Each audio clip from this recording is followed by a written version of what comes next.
watching Poindexter Lounge. You already know. You're watching Poindexter Lounge for the unity. I love this song! Ah! What a time to be alive! Poindexter, you're getting all excited.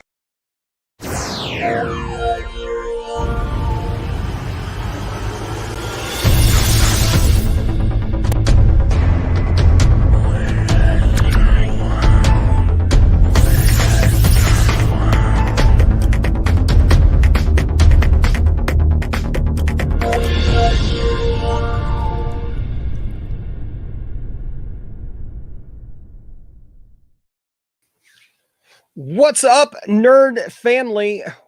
Hope you can hear me this time. Everybody hear me this time? We'll make sure to do a mic check like first thing so that everybody hears me. Can you all hear me? Everybody in the back hears me. Everybody out on the on the live stream hears me. Hey, what's up, nerd family? Welcome once again to the Poindexter Lounge. My name is Enosh, aka Enosh Fett, and it is good to have you with me in the lounge today. Now, if this is your first time to the lounge, boy, you picked a heck of a time to join us. But you know what? Anytime is a great time to join the lounge. And so we are so glad that you are here. Thank you for coming and being a part of this. And we are glad to have you for sure. So, hey, kick back, relax, crack open an ice cold Dr. Pepper or beverage of your choice.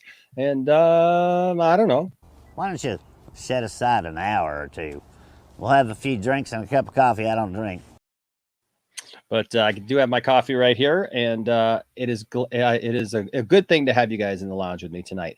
Like I said, if this is your first time, just know the Poindexter Lounge is a place for nerds, a place where we can get together and talk about the things that we love, things like TV shows, movies, games, sci-fi, fantasy, comic books, superheroes, toys, and so much more. And if those are things that get you going, if those are things that get you excited and get you watching late night streams or early morning streams, depending upon where you are in the world, then hey, you found the right place. So thank you guys so much for being here.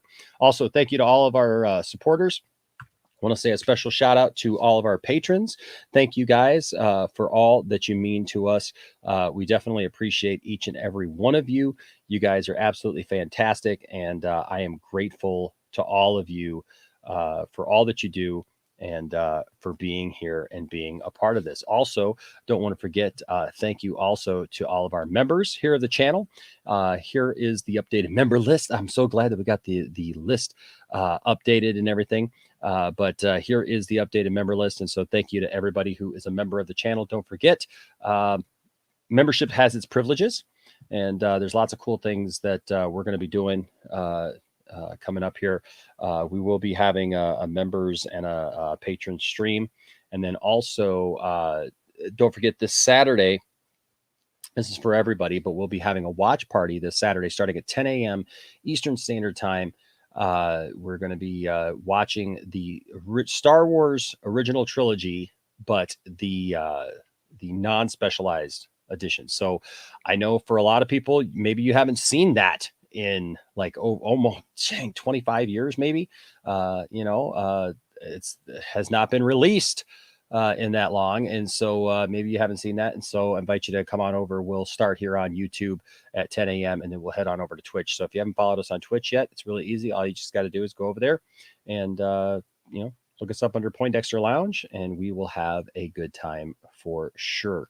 All right, that being said, I do have a couple of things that I need to do. First of all, everybody knows that we have these two posters. I got two posters left to give away. H. Bart's won the last one, and so he did receive his today, and so I'm grateful that he received that today.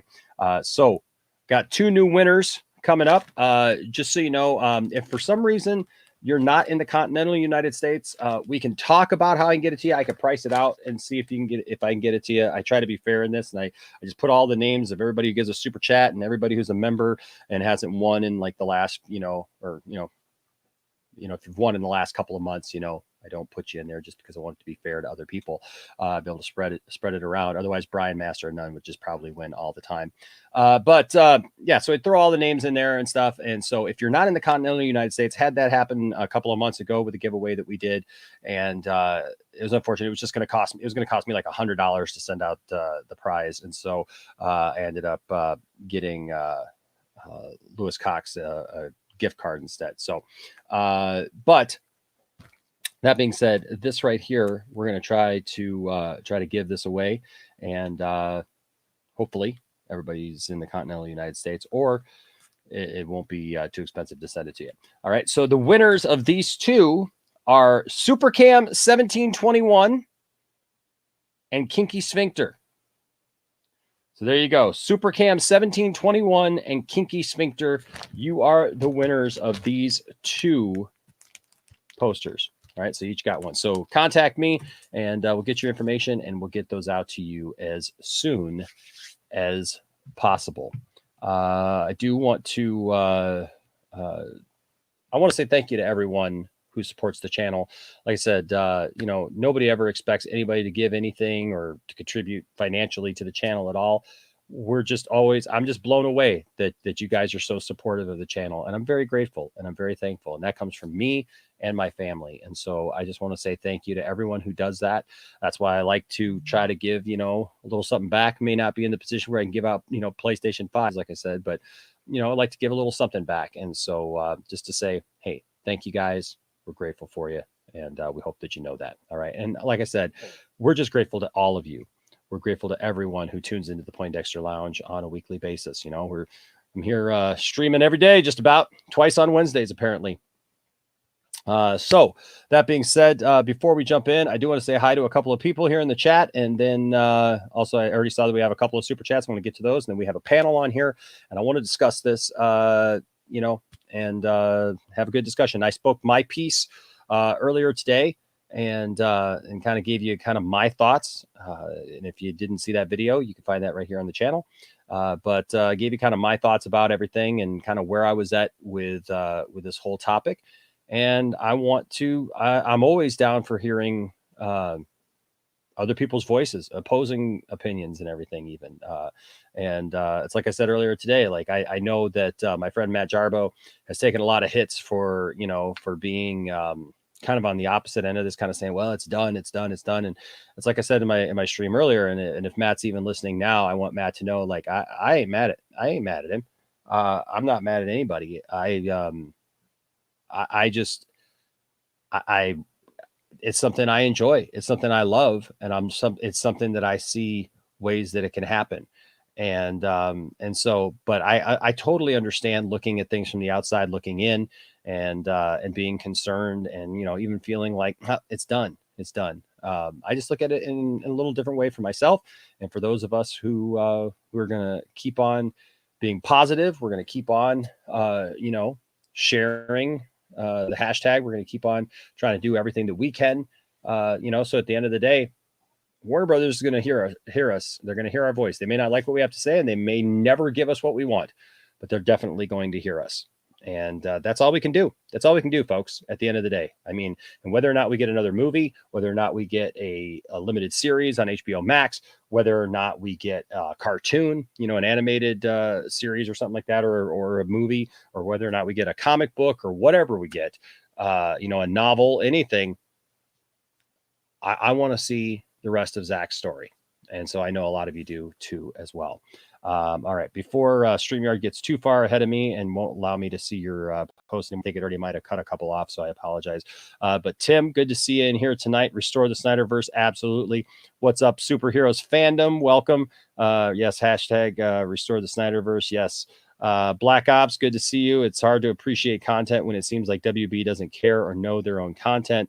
Like, why can't they do Val Zod? Then when we do have then we could have two Supermans. It's the multiverse, right? I'm right there with you, Black Ops, and I don't understand why they're not developing characters that they already have. It'd be the perfect time to do it, to develop characters that they already have instead of trying to change existing characters. And like I said, it's not even about race for me. I don't care about all that. That's not either here nor there. But we have literally two black Supermen. This would be the best time to put those out there, right? To have faith in those properties and build on those properties. And I wish that they would do that. What's up, Sean? Says just got done watching video of a meeting between Toby Emmerich and Walter Hamada. Oh, wait, I was actually watching Beavis and Butthead. I love it. Oh, I love it. That's awesome. That is awesome, Sean. That's fantastic. Oh, and great. Yep. And this is what we got to do too, guys. We got to support Zach's other films and other properties. And it says here, I bought my ticket to see Army of the Dead next Thursday night. The theater's 40 minutes away. Got to do it for Zach. Heck yeah, we're gonna be there. We can't be there Thursday night, unfortunately, but we'll be there Friday night, watching Zack Snyder's Justice League at our local theater because it's coming, and I'm super excited about that. What's up, Felix? Yes, Henry Cavill Superman all day long. You know what? He needs to be back. I can't believe that of all days on his birthday that they would do something. But you know what? It really shouldn't surprise me anymore. I don't know.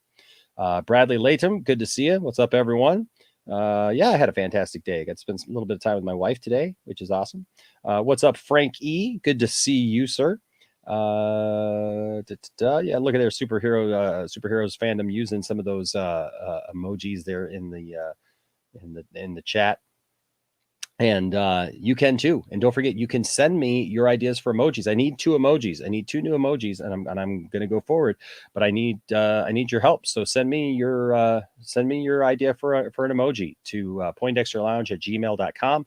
Would love to hear from you. Send it to me. It's just got to be square, and it's got to be under a meg. That's it. Thank you so much. Enosh Vibes is the game. I love it. Nick, what's going on? Where is your bonus? We got bonuses for everyone. What's up, Rhea? Good to see you. Hey, if you can, Rhea, we'd love to have you in on this conversation as well. What's up, Buddy Network? Absolutely restore the SnyderVerse all day long. Black Ops says, Enosh, are you lying to us all? And you're the new Superman? Don't tell anybody. Don't tell anybody. Heck yeah, I'd do that job. I don't know if I'd look the part, but I'd still have fun. I don't know if anybody wants to see me running around in tights. I mean, I don't have that Henry Cavill physique. Mine is much better. What's up, RJ? Heck yeah. Hashtag Enosh for Superman. I'll take it. At least I'll take the sympathy votes. What's up, Stella Baxter? Good to see you in here tonight. Good to see everyone for sure. What's up, Snyder Steppenwolf? Good to see you. Richard Gilbert, always good to see you. I understand the need for diversity, but if you totally change who the character is because of it, seems like pandering. Oh, hi everyone. You know what? There's some good points there, and with all the trouble that Warner Brothers has had in the last year regarding race relations and the tensions that they've had, it does seem like they're throwing a lot of stuff at us, kind of just to throw stuff at us, and that's a concern. That's kind of, I don't know, to me, and we could talk about this with the panel tonight, but that when you have anybody who seems to like be on the defensive about that so heavy, and the things that they've thrown at us, I mean, I don't know, it's kind of weird. What's up, Slade and friends? I just want to stop by and say hi. I got to get some rest, but can't stay up tonight. Well, hey, we're just glad that you stopped by. Thank you so much for being here, and I hope you're able to catch up on the show later. What's up, You Do Suck? Good to see you. Jolly Jake Lavelle. Now all your bases belong to us now. I love that. That's awesome. All your bases are belonging to us. Let's see. What's up, Lewis? Good to see you in here, man. Good to see you, sir. Appreciate it. Andrew Christie in here with the $5 super chat says, first the Justice League trailer, now this on Henry's birthday. These are not coincidences and are 100% planned to get a reaction from us. I absolutely agree, Andrew. And I kind of talked about that, even more so earlier. I mean, look at the leaks, the leak for Justice League, with Tom and Jerry. And I don't even know if they could have, I don't even know about the digital. It's just either extremely bad luck or something. But I mean, look at even the night that they were supposed to have the digital release where we were supposed to get a screener for Zack Snyder's Justice League on that Monday, and we ended up waiting 6.5 hours. And I know Google went down or whatever, but still, yet, man, I know it's just. seems very, very suspect. Some of the things that are just, coincidental. I mean, 5 days afterwards, we got the Ann Sarnoff, interview. What's up, Music Man? Good to see you in here, Music Man. Appreciate you. Yes, Lewis. Tomorrow night I will be on Saggy's channel, so you guys are gonna want to head on over there. I believe I'm on there at like 9:30 or something tomorrow night. So yeah, so go ahead and check her out. I've been doing a lot of that this week. Been a lot of different places this week, and having fun. So just kind of moonlighting on some other people's channels, and so yeah, so go check them out. Let's see. Chin Finn, good to see you in here. I'm excited for JJ's take on Superman, but I am sad to see Snyder's vision go. That's fair. H Bart's in the house, says, hey, Enosh, was watching your video from earlier. Glad. I did hope you enjoyed it. Well, Enosh is not muted. It's all good. There you go. I love it. Let's see. Mladen, what's going on? Mladen says, good morning, Enosh. They want to preach diversity, but didn't let Zach direct an Asian-led superhero movie. I hear you loud and clear. Yeah, it's so weird. I'm at a loss, it seems like, these days for some of the stuff that's been coming out of this. What's up, Cylon? Always good to see Cylon Scotty in the chat, knowing that you guys are here. Always makes me happy, brings a smile to my face. Zeno says, what, another stream? I can't take this. Whatever it is, never mind. Ryan Hopped, good to see you in the chat. Let's see. Andrew Christie with a $10 super chat. Thank you, sir. Says, whatever color Superman is, I don't care. I just want to keep on watching Superman movies, which makes me feel like Reeve or Cavill does. Just don't gaslight us, WB. Thank you. That such a smart comment there. I really don't care. I don't care, who is who, what is what color they are. But as a DC fan, like I just want to see good stories. And I also want to see, RJ brought up something about a possible story angle or whatever. And maybe he'll bring that up tonight. That I wouldn't necessarily be against, but I just don't understand why they're not developing the characters that they have. I'm tired of Warner Brothers throwing characters. I mean, it'd be like Marvel literally like just making up a hero and throwing it in. I mean, it just doesn't make any sense. You just make up characters or make things up like that have no backstory or history to them at all, just for the movie. I mean, it's like throwing in Nuclear Man. Like, yeah, we can look back at it and laugh at it now, but it's just kind of looked back and laughed at. They tried to retro him into a comic or whatever, but he wasn't a Superman villain. We should have gotten Brainiac in Superman 3. It wasn't Brainiac. It was just a computer, that they took out by taking a screw out. I mean, it's just weird stuff that Warner Brothers does with its properties. And I don't understand why they don't give us the mythos and the stories that, that are there. What's up, Amparo? Yes, Brian Master of None is king of Jeopardy. We've done Jeopardy 2 nights in a row, and our reigning champion is still none other than Brian Master of None. Oh my gosh. That's right. Nothing for the 2-time Jeopardy champ. Well, I don't know what, depending upon how things go, maybe depending upon how he feels, we might see if they want to continue that, see if he can put his championship on the line. What's up, TJ Nadozi? Says, if you smell what the WB is cooking, oh, it's coming, folks. The Hamada, Toby, and extra sauce to dip the loads of bologna they keep selling with their diversity bull jive. Oh my goodness. Yeah, I don't know. It's it's weird sometimes. What's up, Mary Wilcox? Good to see you. Okay, good to see you in here as well. H Bart's in here, says, where is my Kermit PS5? With a $2 super chat. That's fantastic. Where's the Kermit PS5? Maybe one day we'll get to a Kermit PS5. I don't know. We'll do one of those dipping things. Dip it. It won't work after that, but it'll be something. That's funny. That's funny. I'm trying to see who else is here before I go to my panel. What's up, Daniel? Good to see you for sure. As always, says what's up. Basically said to Toby, nah, brah, we're cool. Yeah, I love that. I love that. Netflix don't want him either. I don't want him to go to Netflix. I don't want him giving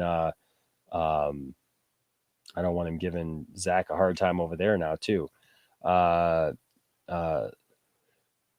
Sir Cankrell says, should we give up on SnyderVerse? Heck no. Heck no. Heck no.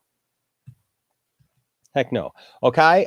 You know what? I like this. Me and Mac could probably get the job done over there for sure. What's up? 187 says, in the MCU, we changed characters, never follow comics and have political stuff in our universe, and somehow it works. Yeah, but you know, like even so, and I agree with that. Like they do change some stuff, whatever. But you know, even so, it's still done well though, for the most part, and it satisfies the customers that are there to put down their hard-earned money. And it makes sense with the characters that they've been given, and they have not owned all their characters even, so that's why they've had to do a lot of that stuff. But it's still true somehow, you know, to the feeling of that. What's up, Katsuka? Good to see you. Barcy in the house. Always good to see Barcy. Yes, please hit that like button. There's 84 of you in here. Please hit that like button, especially before you go, at least. Yes, Brian plays Jeopardy like the underdog who out of nowhere steals the win. Hey, you know what? Doesn't matter who's got more points on the board throughout the entire thing, as long as at the end of the game you walk out the winner. All right, so that's how that works. Let's see. Vandal Savage is in here. Says, I wasn't going to before, but I don't care anymore. I'm boycotting everything under WB. I understand your frustration. I definitely understand your frustration. I don't know if that's the right thing, you know, but I do understand it. Proby, what's up? Proby says, just showing some love after work. Thank you for the $10 super chat. You're absolutely awesome. Thank you so much, Proby. Appreciate you. Also, big shout out to Geek Studios and all of our other wonderful moderators here in the chat. Thank you guys for all that you do to keep peace and also keep stability here in the streams. What's up, the 300 channel? Good to see you. And Superheroes Fandom with a $5 super chat says, I'm happy that Wayne T. Carr was in your stream. You deserve everything, and I won't rest easy until you interview the Snyder Man. You are the key, Enosh. Oh, thank you so much. Thank you so much, Superheroes Fandom. I really appreciate that. Yeah, for those of you who missed it, Wayne T. Carr was in our stream earlier tonight, the earlier one where I spoke my mind. And, you know, a lot of us didn't think it was him because we've had some, you know, some fun people, you know, come in, do some funny stuff here in our chats. But it was him. He reached out to me. He messaged me, and he is definitely going to be on the channel. We're going to have to work that out. But yeah, I'm really looking forward to that. And if you want to see someone from the Poindexter Lounge interviewing Zack Snyder, stay tuned. It may not be me, but another member of the Poindexter Lounge might have something to do that. I don't know. So stay tuned for that. Also, the Ashman. What's up, Ashman? I was on their channel, the Kent Farm podcast this week. They're in Australia. Thank you so much for being here tonight. Funniest thing I heard today, Hamada is the anti-monitor. I see that. I can see that all day long. What's up, Blix? Good to see you. Sinfinity and Beyond. Always good to see you. Yes, a double dose today. Double dose. Get the 1-2 punch there. What's up? Let's see. Ruthless Venom says, is it me or did Zack Snyder take a dump on WB Cornflakes? Why did they hate him so much? I know, man. I know. It's absolutely crazy. It's absolutely crazy, some of the things that we've seen out of Warner Brothers, and I don't understand it. But yet it's amazing too to me that Warner Brothers, and we'll talk about this a little bit tonight too. I don't understand why it is Warner Brothers US just seems to crap all over Zack Snyder. Yet for some reason, Warner Brothers across the globe doesn't. Somebody's got to explain that to me. I'm not quite sure I understand what that's all about. How is it that you How is that? You know, that I'll show you. I mean, I've been retweeting that stuff, and so I got a retweet here that I'll show you guys in just a little while when I bring the panel in here, saying happy birthday to Henry Cavill from Warner Brothers India. You know, saying if that it's to the Man of Steel himself. What the heck? I don't even know what to think anymore with some of this stuff. It's insane. What's up, Jesse Allen? Good to see you. Yes, Emmerich. It all comes down to him. I don't know, but hey, that being said, I'm going to bring in my panel. What's up, yo? Good to see you. Good to see you. Good to see you. Good to see you. Ryan, always good to see you. What's up, Ed? Always good to see you. Yep. Enosh in the morning, Enosh in the evening, Enosh at supper time, Enosh in the afternoon, Enosh at night. It's all Enosh all the time. I just don't sleep. I'm a vampire. But hey, that's what I do to bring you guys the best news that I can and to talk about this stuff that we love, because this is stuff that I live. It's not just a couple times a week. It's all the time. What's up, Lord Slug? Good to see you. All right. That being said, we're going to bring in our panel, and we're going to get to work on these topics tonight. All right. We've got a few things to discuss, obviously. Got Restore the SnyderVerse. Should we still even do anything about that? Toby Emmerich, Warner Brothers, Black Superman. Is it the end, or are we just getting started? Ladies and gentlemen, will you welcome onto the panel tonight? You love him. I love him. He is our reigning Jeopardy champion, undefeated, come from behind victory. Oh, yes, William the Wise put up such a fight last night. William gets out of work in about an hour, and he'll be back here, and I'm sure he'll have some things to say. But Brian, master of none, put them all down, and has put everyone down so far, and continues as our champion. Ladies and gentlemen, welcome Mr. Brian, master of none. All I have to say is the champ is here. Oh yeah. I like it. John Cena.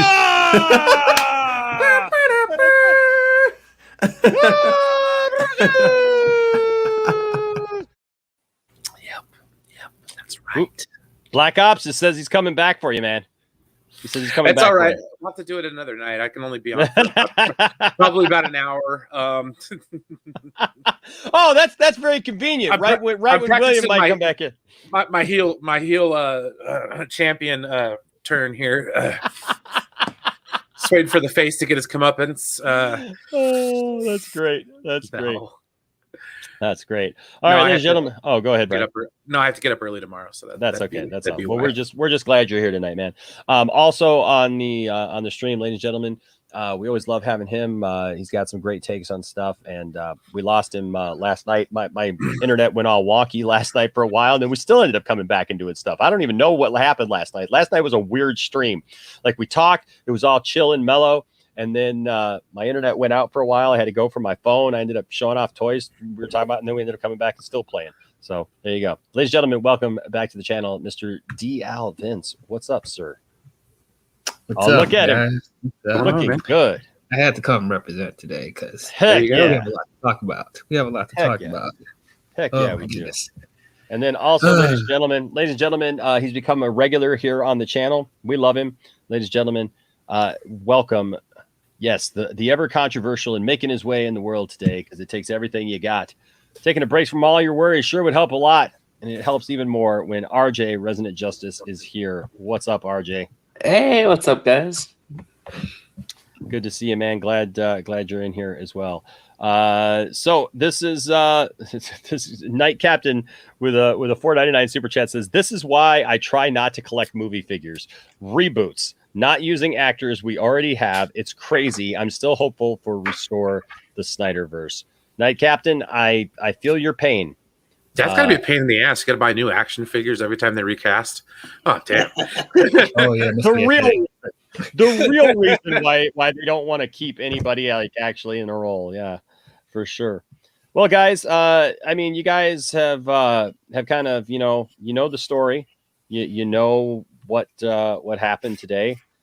We heard last night during the stream that we were supposed to get a big announcement today. This big Hollywood Reporter thing. Some of us were really hoping that it was going to be this positive thing, and maybe it is. We ended up getting two things. Yeah, 2 big stories. Ended up getting 2 big stories, and the first one that I heard was not so pleasant for me, and that is this thing. And I get it; it's not necessarily saying that Henry Cavill is out. It's saying that that Warner Brothers is seeking, for sure. They basically confirmed that they are seeking to do a Black Superman movie, and that it was going to be in this kind of its own pocket universe kind of deal, standalone kind of thing, kind of like the Batman. But also that it will not be either Val Zod or Calvin Ellis, the established Black Supermen of the DC universe, but that they are indeed changing the race of Kal-El, of Clark Kent, and somehow writing that story. And so we got that story. And then, of course, Toby Emmerich is apparently looking for a job. I don't even think that I actually saw that he actually is he's not gone. No, what it is Just looking for a job. It's really just a rumor. There was a dinner conversation between some people, and they said, "Hey, your contract comes to an end at the end of 2022. Would you consider going to Netflix?" And apparently Netflix is like, we don't know yet. Yeah, we don't want him. So that's that, and and then it's just like Warner Brothers choosing of all days to put out Superman news like this on Henry Cavill's birthday. I mean, really? This is when we're going to put this kind of news out. I mean, and it's just, look, I have tried to be the voice of reason. I have really tried to be the voice, and I still am trying to be the voice of reason, to say, hey, don't lose your cool. Don't just go nuclear on these guys. But my gosh, at what point do you say, you know what? Enough is enough. We get it. We get what you're trying to do. We get that you just hate this group of fans, basically, and that you don't want to give this group of fans even the slightest victory, or even a perceived victory at all. I don't know. I mean, what is that? LL Cool J, Brian? No, that's John Cena, man. That's Thugonomics. That is the doctor of Thugonomics. Somebody said LL Cool J, and then I could have swore it was it's so small on my I had another one, but I was like, I had another John Cena picture, but I was like, no, this one will work better. So many great LL Cool J songs over the years, and all I can ever think of is that stupid song that he had for I'm gonna knock you out. No, thank you for putting that one in my head at least. No, man, no, thank you. No, I always keep thinking of the Deep Blue Sea one. Deepest, bluest, my head is like a shark fin. Deepest, bluest, my head is like a shark. Oh, Lord. Such a dumb song. I'm sorry. It's just so dumb. It's just so dumb. DL, you had to leave us a little early last night. And I apologize to you because I did not know when you were leaving because I was on my phone and I couldn't see everything.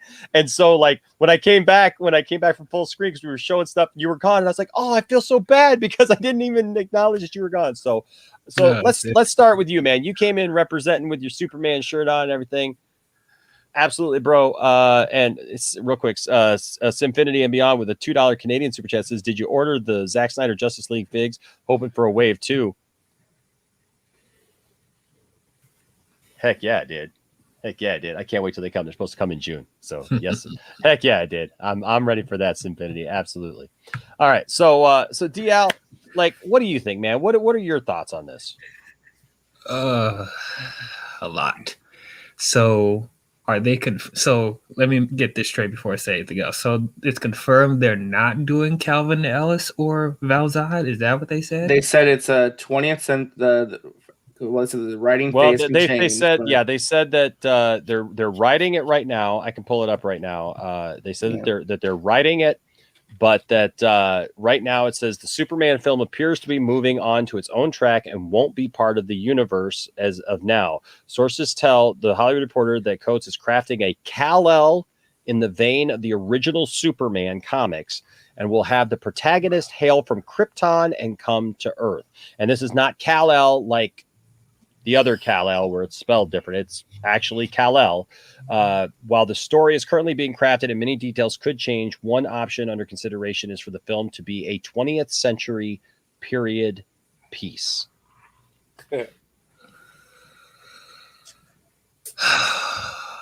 It also has to be noted, and this is where I'm just like, okay, you know, like at what point is it that it feels legit that they're saying, hey, we want diversity, right? With all of the issues they've had the last year with diversity and issues with race issues, you know, with Ray Fisher and others and stuff. And it's interesting that next it says, you know, diversity and representation remain key drivers of the DC universe moving forward. Warner's is developing a Latino Blue Beetle movie that we all know Saggy wants really bad, with Angel Manuel Soto attached to direct. And HBO Max is casting for a gay Green Lantern character for an upcoming series. And the CW's Arrowverse is about to get its second black female superhero series with Ava DuVernay's Naomi. Batwoman also features a black lead, just as Black Lightning is about to wrap its final season. So there you go, sir. Yep, it's going to be Kal-El. It's going to be from Krypton. And that's their story, man. Well, I already talked about this on the last stream. If it is not Kelvin Ellis or Valzad, fuck this movie.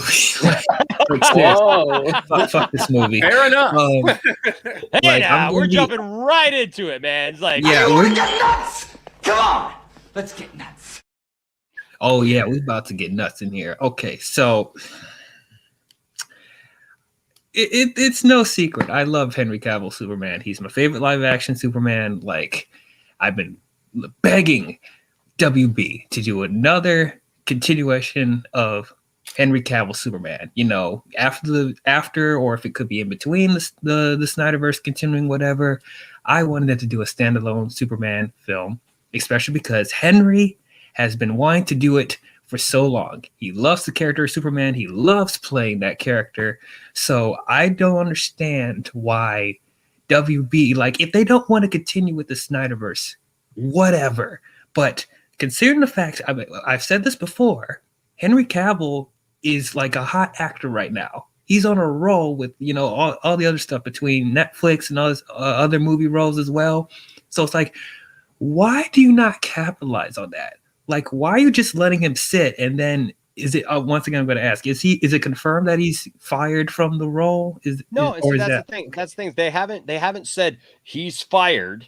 They haven't said that we're never doing anything else. They just keep making all these, basically kind of like what they did around Ben Affleck. It's really very similar to what they did around the Ben Affleck him out thing. Of the role. It's basically they just didn't say anything for the longest time.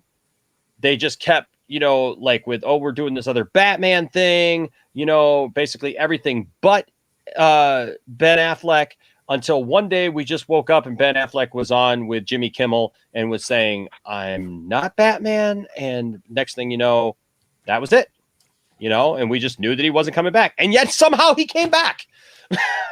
Yeah. So, yeah, it's, oh my gosh, such a spit in the face, like for them to do this on his birthday, like what disrespect, like, oh my God, I can't believe this. But yeah, I don't know. It wasn't just Warner Brothers India. Legendary Pictures also put out a tweet. Did they really? Yeah, they did. Oh, I have to find that. But yeah, here's from Warner Brothers India. While Warner Brothers here is talking about other Supermen on that day, you know, on this day. No, this Warner Brothers India is saying happy birthday to the Man of Steel himself. # Henry Cavill. Even putting out a hashtag. If you could have any of Superman's powers, which one would you choose? And the way that this is worded, happy birthday to the Man of Steel himself. Happy birthday, Henry Cavill. And once again, it's like when they released the 4K of trailer to Justice League, and then WB UK released the first 10 minutes of the Snyder Cut online. You know, I think just to counter to counteract what America's doing. This is the same thing that's happening with other, you know, WWB, UK, and India, whatever. So it's just like, I think even they're just sick of USWB's crap, you know. So it just looks weird. I'll give it that. Like, you know, Yeah. like I don't like to be conspiracy theorist, but like seriously, you know, like it's a weird look to me. You know, when you see that they're doing stuff like this, I don't get it. I don't understand the why. You know, I don't understand what the end game of that is. I think the end game ultimately is to say to SnyderVerse fans it's over. That's their message. They are going to hammer it in at this point, no matter what. Yep. Even with, but that's the weird part. It's like, though, even with, you know, the, even with India, you know, putting out a Henry Cavill thing. I mean, that's weird. And here's the legendary one, right here, where they said, "Watch out, Batman." Look, it literally said, "Watch out, Batman. This Man of Steel is also the world's greatest detective because he played Sherlock Holmes. Happy birthday. Hashtag Henry Cavill." Wow, even legendary. It's like, you know, put some respect on his name. I will say, you know, as a black man, I'm still not excited for this J.J. Abrams thing anymore. Cause like I was almost gonna give it, you know, the semblance of hope if they were just going to expand on other Superman that's not Clark Kent. You know, because that's still expanding the universe of Superman without completely replacing what you already established. But I mean, I don't care how great writers, how great the writers are for this Superman thing, and I defend J.J. Abrams more than most people. I'll always see what he puts out, but it's just like the fact that they think they're gonna get me because they're gonna turn Clark Kent black. You think that's going to appeal to me? And no, because there's a thin line between it feeling like diversity and feeling like tokenism. Like, is it necessary for them to turn Superman black, Clark Kent black? No, not saying you can do that. Not saying that they're not able to do that, but just because you can doesn't mean you should. Yeah. And it's like, what is this really going to add to the character? That's, you know, there's so many other original DC black characters that they could flesh out instead of just taking characters that are already established and just race swapping them. That doesn't make them a better character. Look at Batwoman. They changed that They changed that actress 3 times. One of the actresses was a black woman. Did that help? Did they make the show better? No.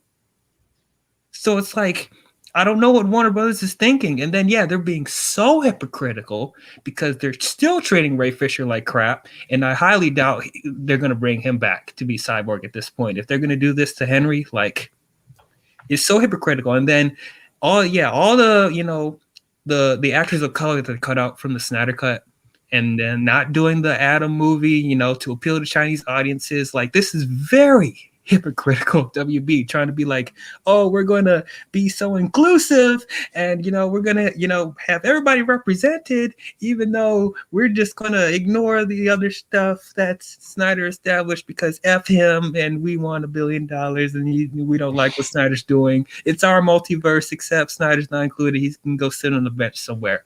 This is some fucking BS. Like, I don't even know if I want to see the Superman movie. Like, this is just emotion, you know. So sure. just like, I don't even know if I want to see this. Like, this is the first time in a while where I'm like, I don't feel excited to see a Superman film. And it hurts me to say that because Superman is my favorite comic book character, period. Marvel, DC, whatever, Superman is my favorite character, period. And for me to even consider not seeing a Superman film because of all this drama with the studios, them not just letting go of their ego, you know, just give the people what they want. It just makes me so angry. But see, that's the thing. So like DL, you know, like, so because I'm right there with you, right? And it's so frustrating. as a Superman fan, as somebody who's been a lifelong Superman fan. But it's like I did my video earlier, just saying I was very upfront with it. And look, it's the absolute truth, man. I don't have a problem with a black Superman. I don't have a problem with that. I brought it up even earlier. I mean, like, there are so many awesome stories that can be told. Right. That's what I was going to get into, actually, real quick. Yeah, I mean, there's so many awesome stories that can be told within that universe, within those things. And I brought them up, and here I just want to show everybody. I mean, like, we're talking regal characters, okay? We're not just talking about something that DC just made up to just throw together, okay? We're talking about very regal characters with amazing backstories and inspiring stories, guys. And something that I feel like the black community could look up to, and you could build on to where it makes people want to go out and buy those comic books. Like, this is what doesn't make sense. It's like they're acting like they're separated, right? Like, if you do this right, and shouldn't this be your marketing campaign? If you do this right, your movies are going to lead to people's interests, right? Which are going to lead then to people wanting to go and check out, who is this Val Zod? What is his history? And now we want, what do we want? Why don't you put together graphic novels of his old exploits? Because people would buy that. If they're inspired, Calvin Ellis, I want to go back now and I want to read about this black Superman. Right? Like, isn't that what? Yeah. Am I just stupid? Am I just crazy? Does that make sense? But I talked about this, and somebody was like, "Well, what if the reason they're doing this is because they don't believe Val Zod or Calvin Ellis will make them money?" And here's what I said to that: sometimes it takes a leap of faith. You need to have a leap of faith in your characters. Think about Miles Morales. Miles Morales was introduced in Marvel. It was a gamble in a lot of regards, but you know what Marvel did? They supported Miles Morales. They pushed that character above and beyond. They gave him movies, video games, and now he's probably one of the top tier Marvel characters, and he sells well. He's super popular now. You're never going to know if a character doesn't bring in money if you don't try. You have to try. That's the thing. And if you never try, then, I mean, at the end of the day, you're never going to know if they would be popular and make money for you. Well, I mean, look at these, look at these pictures, okay? And I'm inspired. I've got this action figure, man. I've got this action figure right here. Like, I love this action figure. I had this proudly displayed in my office, right alongside all my other Superman figures, at work. And it blows my mind that they wouldn't want to capitalize on that even. Instead, just trying to throw something else at us that we don't have history for, we don't have comics for, we don't have any kind of thing. I mean, and DL, like, I feel you, man. I completely feel it, because look, I'm not a black man. Okay. So I'm looking, I probably have a completely different feeling about stuff or whatever, but it's like just me earlier saying that I would rather see Val Zod or Calvin Ellis as this Superman has nothing to do with anything other than there's history here. There's history. There's history for people to see. I want people to love DC like I love DC. It would be like making basically instead of making a Black Panther movie, right? It'd be like Marvel saying, no, we're not going to make a Black Panther movie. We are going to take and like make Iron Man a black character. Iron Man, a black man. Like, yeah.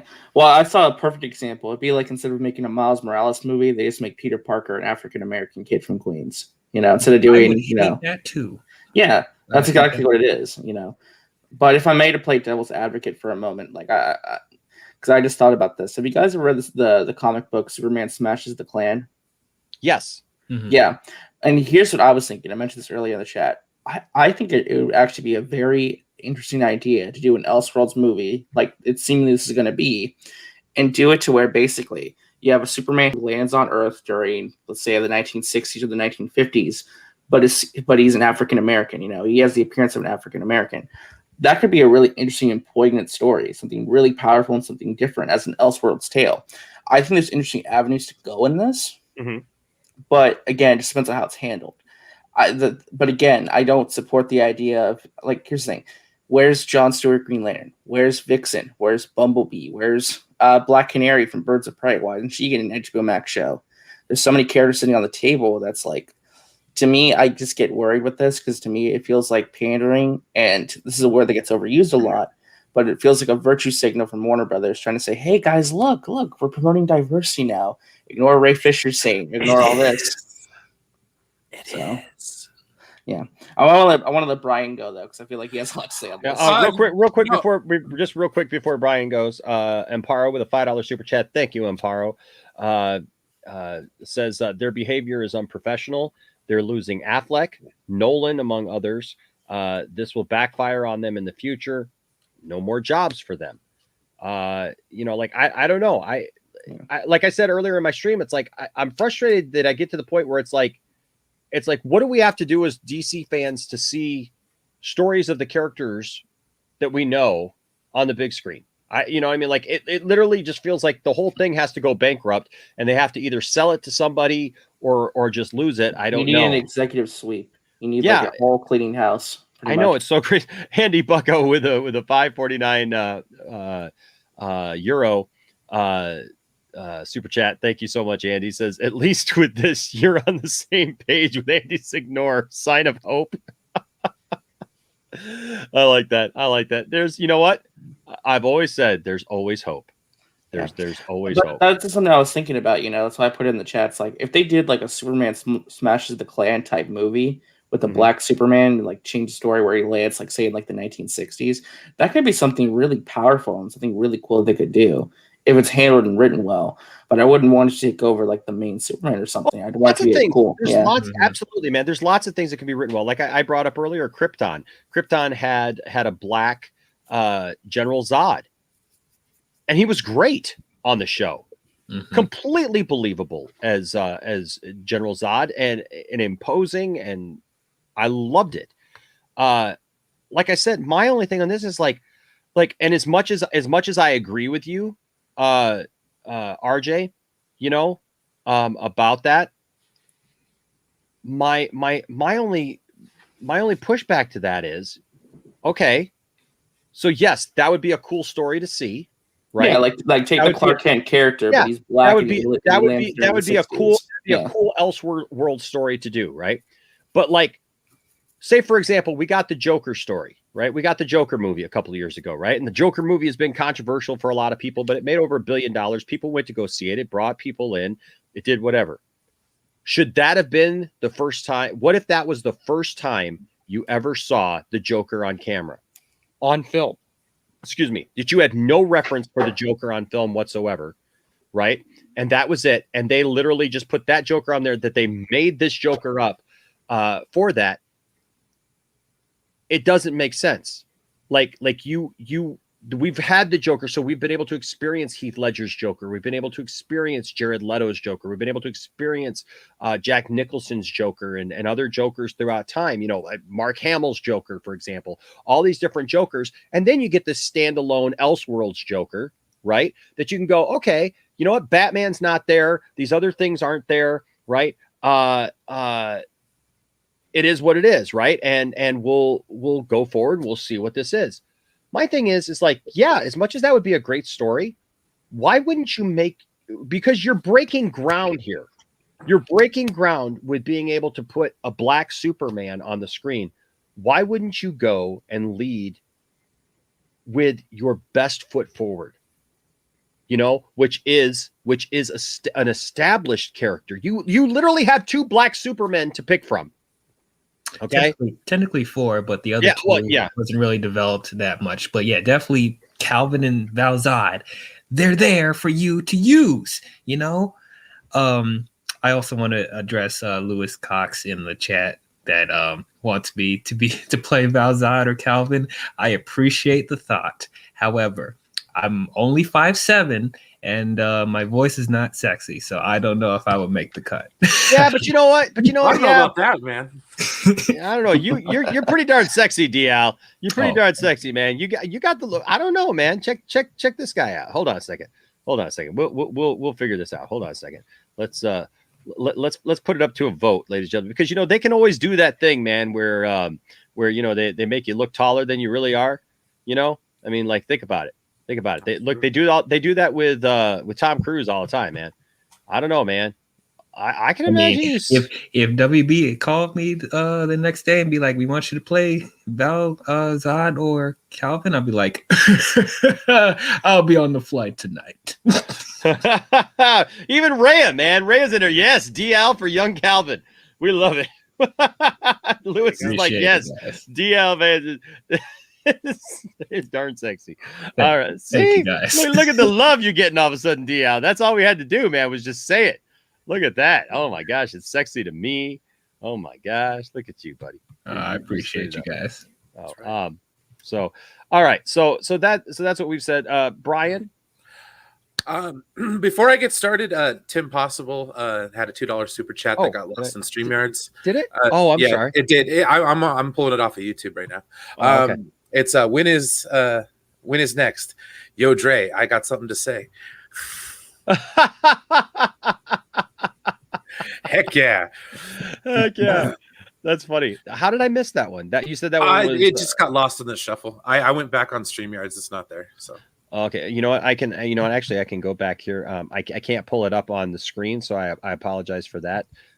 But I do see it here in my. I can't pull it back. Like I said, I can't pull it back up on there on the YouTube panel. But I see it on my YouTube panel. And he said it was a $2 super chat. Thank you, Tim Possible. I appreciate it. And says, when is next? Gave a little hang 10 and a smiley face. Says, yo, Dre, I got something to say. Nowadays, everybody want to talk like they got something to say, but nothing comes out when they move their lips. Just a bunch of gibberish and act like they forgot about Dre. Yeah. Okay, so one day I was walking by with a Walkman on when I caught a guy give me an awkward eye. Oh, never mind. Anyways, my name is Enosh V, and I'm here to say, gonna send it off to Brian's way. I've got to, like I said, I'm not going to be able to stay very long, and I'm just going to say my piece, kind of explain myself a little bit, because as some of you guys know, I've kind of given up as far as the SnyderVerse is concerned. I still have a little bit of hope, and I'm not trying to rain on anyone's parade. So my choice moving forward is to kind of, I just don't necessarily want to, I don't want to talk about it too much anymore. In a sense, like I just don't want to give people like any, I don't know. I don't want to ruin things for other people, because that's just not me. I consider myself to be more of like a general fan when it comes to this kind of stuff. So, I don't have the fervor to put up the fight that a lot of you guys have, which I find amazing. You know what I mean? Basically, I've been in different fandoms. I've watched them come and I've watched them go. Thankfully, I got out of a couple of them before things kind of got quote unquote toxic. I just don't think that I see a lot of similarities in some of the channels out here with regards to the SnyderVerse and Cut and all that kind of stuff. All I have to say is rein in some of the anger towards WB.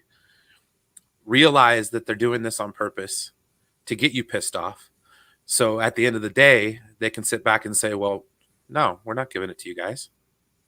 You know what I mean? Because why? It's easy to dismiss people who are, quote unquote toxic. And I don't like using that word. I don't like throwing it around, but there has been things that have pointed this group as being toxic group.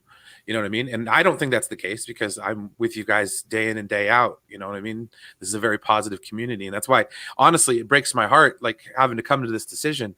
You know what I mean? And I love the chat here. I love everybody here. You guys are always so supportive, of any kind of decision. And you guys come over to my channel and you watch me and you hang out. So, I mean, that's really cool. But no, at the end of the day, and I've said it before, I think people just need to relax. Understand that they're gaslighting you and they're doing it on purpose, but don't feed into it. Don't give them what they want, which is the ability to say, this is why we're not giving it to you, because you guys are a bunch of a-holes. You know what I mean? Yeah. No, So I it's agree. like, so that's my main thing. And I'm not like trying to, like I said, I just don't want to crap on anybody's good time. And I don't want people to lose hope when there is some hope. And last night was kind of an interesting thing, because like I kind of made my mind up that I wasn't really going to come on for too many of these if it was regards to the SnyderVerse. You know what I mean?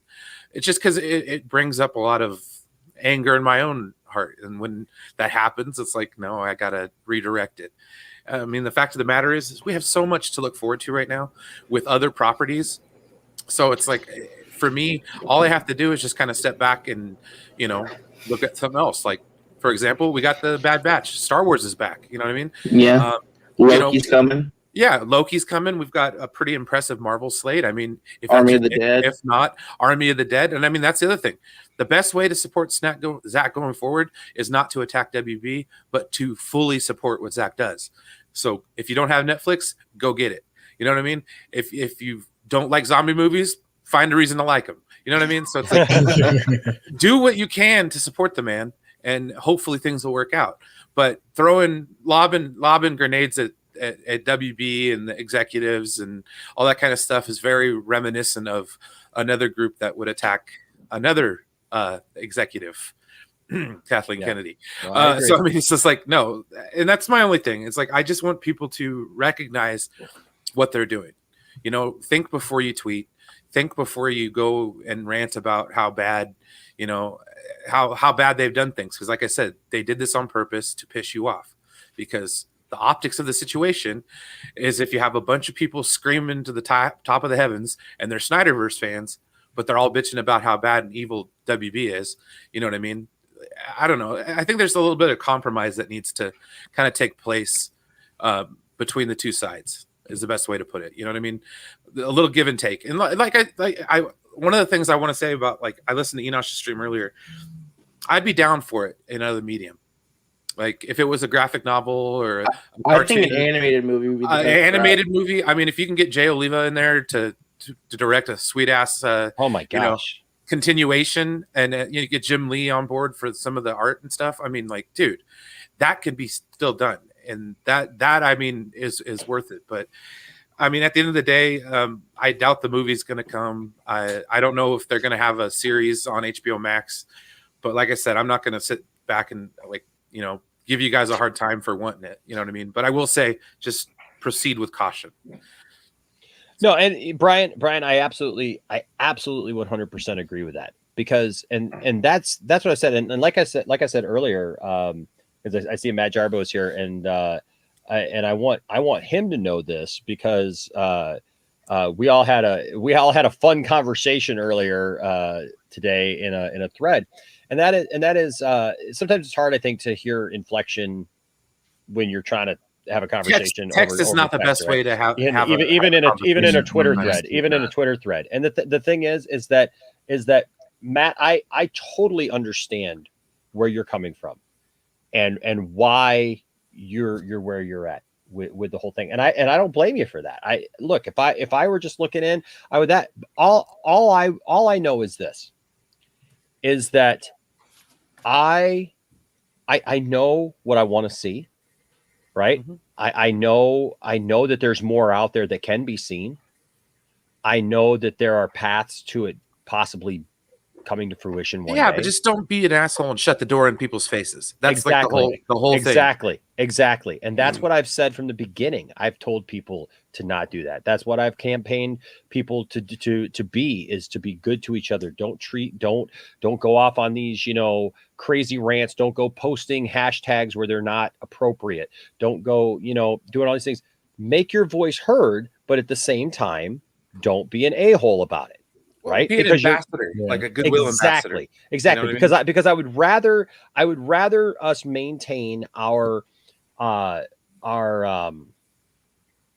the word I'm looking for? Well, you want to like use like integrity, or our integrity. Least, you know what I mean? Like the group, the cohesion, I guess is the best way to put it. But like, it's such a fine line that all it takes is just a little push in the opposite direction, and everything can go crazy. So I do. Hey, Poindexter Lounge, you guys are the beacon, okay, and the channel that other channels should look up to with regards to this, because, like I said, I mean, there's a lot of negativity. That's all I want us to be. I just, like, look, I'm not going to stop talking about the Snyder Cut completely. I'm not going to stop talking about the SnyderVerse, because I believe it's definitely something that we still need to talk about. It's something I'm excited about. And when I see things like for example, even tonight, like I said, we got contacted on the last stream that I did earlier tonight. This man right here, man, Wayne T. Carr, congrats, was watching. Yeah, the dude amazing. was watching. Mm-hmm. And like, he gave you a even super chat, dude. And he gave me a freaking super chat. Look, Green Lantern himself, listen, gave me a freak. He's my Jon Stewart. I'll tell you right now, man, he is my hero. Let me tell you something. This guy right here, like, come on, really? Give me a break, man. This guy was in the chat and talking about it, and he wants to come on the channel and he wants to talk to us about different stuff. And like, that's what I'm saying, man. There's a lot of positive things still yet here in this fandom, So when people ask me, like, why do you still care, Enosh? Why do you still want it? Well, because you know what? I've been pushing this long, and I love this thing so much. I watched Zack Snyder's Justice League. I've watched it. I don't even remember how many times I've watched it now. Okay. Or had it on in the background, or experienced or talked about it, or whatever. Okay. All I'm saying is that, Barcy, you're right. Anything is possible. And man, I want to keep it in the vernacular. I want people to be talking about it. I want people to know that there's a place that they're not considered crazy to come and say, this is something I want. And I just want to be a part of a cool group. I don't want to try to recreate some negative group. I've said it time and time again, and I hope that people hear my take on this, including Matt, because listen, I've Matt and I, Matt's been in here a couple of times recently, and I want everybody to know, like, I love Matt, Matt and I are fine as far as I'm concerned. He may not like me anymore. He's a good dude, salt of the earth, man. Yeah, right. But the thing I appreciate him speaking his mind when no one knows. I want that. Okay, I don't think everybody has to agree with me, and I don't think that So, it's not like I don't want Matt to come on the channel anymore because Matt's going to somehow derail my echo chamber of SnyderVerse. No, that's not what I want. And it's not an echo chamber. See, look, I disagree. Like, right, like I'm just saying, like, all my thing is that I want people to also know that I'm going to be here cheering right along with you. Okay. It's not about leaders in the Snyder verse movement. You know what it is? It's about cheerleaders in the Snyder movement. Okay. And I recognize that there are many of you out there who really love Zack Snyder's work. You've loved it, and you just don't want to see it end. And you're willing to be respectful. You're willing to keep your integrity, and you're willing to do this in the correct way. I want you to know that there's a place for you. Okay. I want you to know that you don't have to be toxic. You don't have to fall to the dark side. You don't have to go off on some crazy, thing. And I'm not saying that you just have to blindly just follow this. And I'm not saying that I'm tossing out all of the, as Matt would say, the optics, of what it looks like. Right. I'm not saying that. I'm not saying just act like, we're just going to deny all reality. But anything is possible. We've learned that. And this is so true. I mean, it's in the movie. Faith. Sometimes you just got to have some faith, and we may not see it. But like I said, I've repeated what I've repeated what Zach himself said at last year's Justice Con, which was, if nobody even saw the Snyder Cut, his feelings were everything has been worth it because people came together. People positively came together. I think about this man who's sitting right next to me. I wish that he was actually sitting right next to me, because Brian has become a great friend over the last year. I think about, where is he? This guy This guy down here. Would it be weird? I just come down here and like my hand comes down. You know, I think about this guy, DL, man, from one of the first times I ever talked to him, man, on like a call-in stream, man, you know, and getting to know him and supporting him and his YouTube channel and everything. I think about this guy down below me, man, who just started his YouTube channel and we kind of, you know, became, kind of got on some people's radar, like first thing right out the gate, man. You know, but you know what I mean? Like, and just becoming friends with so many people and so many others. I mean, there's tons. It's a beautiful community. It is. So many people from different backgrounds and places, shapes and sizes, you know, we're all united by like one thing that we love, you know? Exactly. And so there's too many good things that have come about because of this fandom for us just to just deny any possibility that it will you know, that anything will ever come to fruition from it. But I'm just you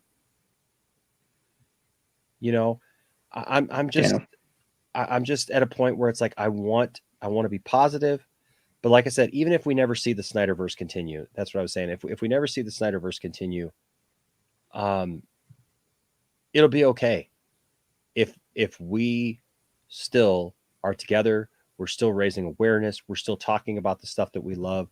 We're still having fun with stuff like this and watching as Zach, you know, filmed this on his driveway, for goodness sake. You know what I mean? Like that's a cool thing, you know, and those are cool things to talk about. And yes, there are other things to talk about. Last night, we've talked about a lot of stuff this last week, especially. I mean, just with all the stuff that's come out, you know, Brian, you've been here for a lot of it. DL, you're here for, I mean, we talked about Star Wars. We talked about just, you know, different properties. I mean, there's other things that are coming out. There's other movies that are coming out that I want to talk about. I'm excited to be able to get back into talking about movies as other movies start coming out. You know? This summer's going to be fantastic. Like I said, 4 Star Trek shows, man, back to back to back. I mean, for me, being the Star Trek fan that I am, I cannot wait, man. Like, I hope they get us a release date for Strange New Worlds. That would be awesome. Like, Picard season 2's coming, you know. Oh, dude, Lower Decks is coming out in August. Discovery's coming out right after that. I've actually not watched Lower Decks. Is that good? Oh, dude, it's fantastic. Okay, some people show me. Brian. Okay. Because when it first came DL. out, DL doesn't like it. Yeah, Star Trek fans are telling me it was really bad. So I don't know. Like, because Star Trek fans have a large stick shoved somewhere that I'm not going to say where it is. And they need to remove it because that's not Star Trek. Some people said it was like too much like Rick and Morty. Hold on a second. I'd like to point something out. You know, Brian is a casual DC fan. He's been here. He's been in the, but you start talking about something he's passionate about, all of a sudden he brings out the stick, or at least he's talking about the stick where it is. No. In my experience with a lot of Star Trek fans, they're just set in their ways, which is like, it is like the most absurd thing when you're talking about Star Trek. Because it's like, that's always been the most progressive show on television, period. Like, full stop. Mm-hmm. So it's like, hate on the new shows. It's all intersectionality. So it's like, so if you're a culture warrior and you hate woke, then yeah, of course you're not going to like these shows. You know what I mean? So it's like that's where I draw the line, and that's where my Menace experience comes from. It's like, God, so that's why I had to leave. Like, no. Yeah, I got you. I'm not even like a Trekkie. Like, I enjoy Star Trek, but I don't know everything about the lore. And it's like, I mean, I enjoy Next Generation, Deep Space Nine, and I actually like the J.J. Abrams movies. And I get into fights with Trekkies about those films. I'm like, oh my god, it's a hot button issue. Trust me. I did watch season 1 of Discovery, and I honestly didn't like that. I haven't watched Picard yet, and I watched a couple episodes of Lower Decks, and I'm like, no.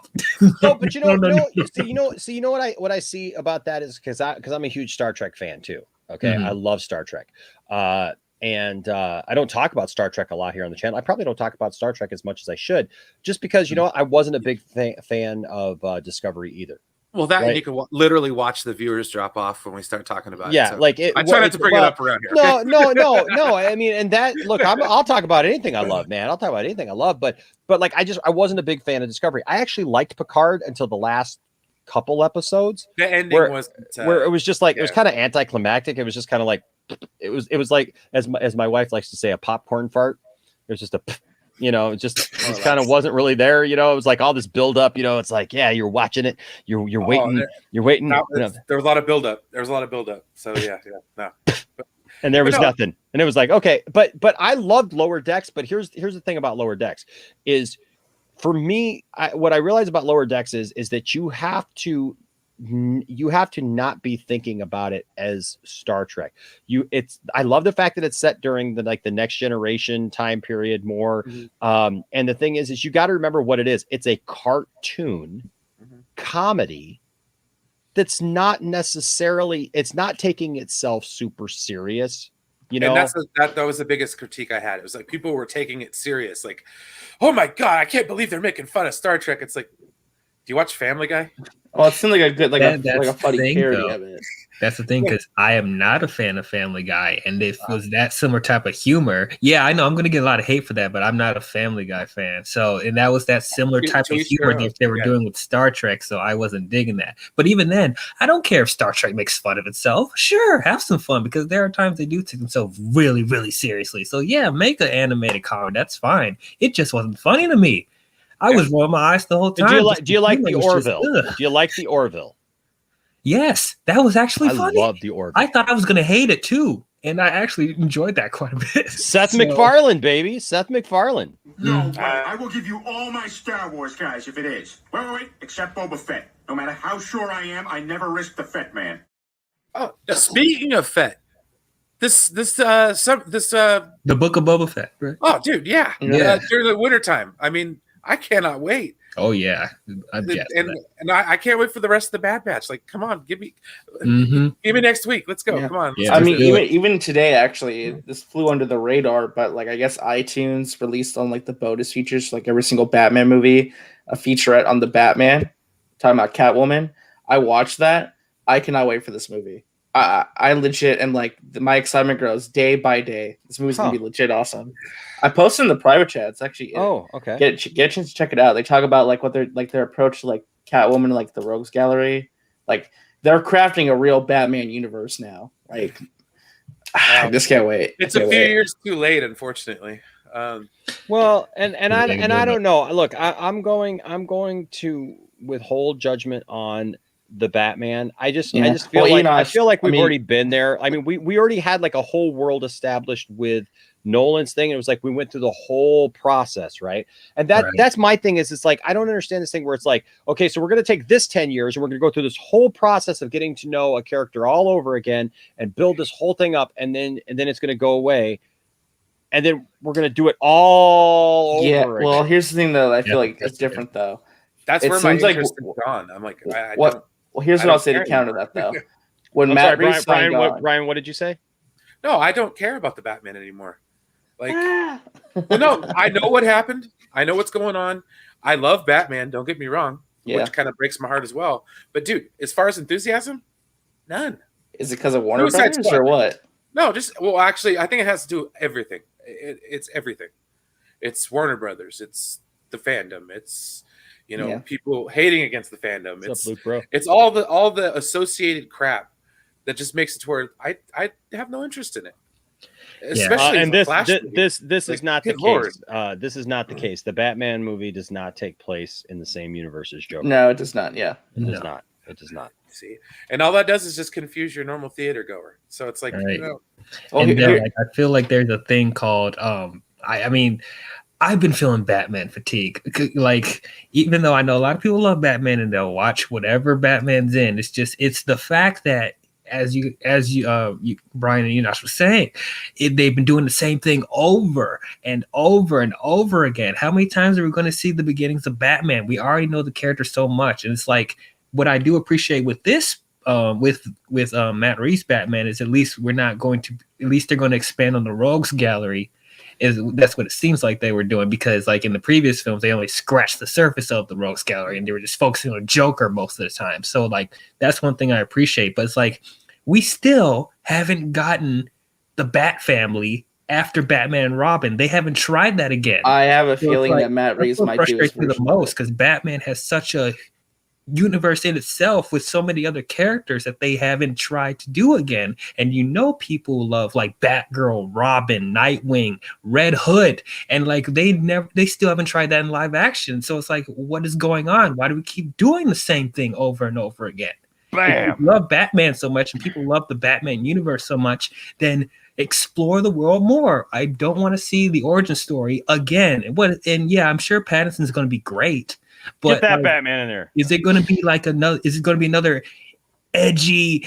Oh, he's emo. Oh, I'm darker. Like, okay, we've seen that before. Like, okay, Christian Bale, Ben Affleck, and then but you've never seen a Batman movie that darker. focuses on the detective aspects, though. It's a detective movie full and through. The thing that gets me excited is that when Matt Reeves signed on for this, he said no at first because Warner Brothers was like, we want you to do this and this. When he signed on, they gave him full carte blanche. He is in charge of Batman as a property now at Warner Brothers. He can do whatever he wants. He has full creative freedom, and he's truly building a universe that I think they're actually invested in. I know Enoch said on the other video, they're not on your side. They'll ruin what you love, but I don't know, man. I want to have faith. Here's the other piece. Okay, the faith is all great. Okay, but what about accountability over entertainment? Yeah, I know. That's why I'm in a tough. Have they apologized yet? Are they gonna apologize? If the answer to both those questions is no, then you have my answer about my enthusiasm. But what's the answer then? Do we boycott? Do we just not support their movies anymore? I mean, what's the answer? Dude, don't call it a boycott, okay?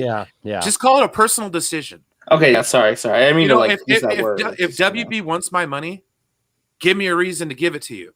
You know what I mean? Like, and they have done nothing to do that in my book. So I'm just like, no, I'm good. I'll walk away. I don't have to engage anymore. And that's the thing.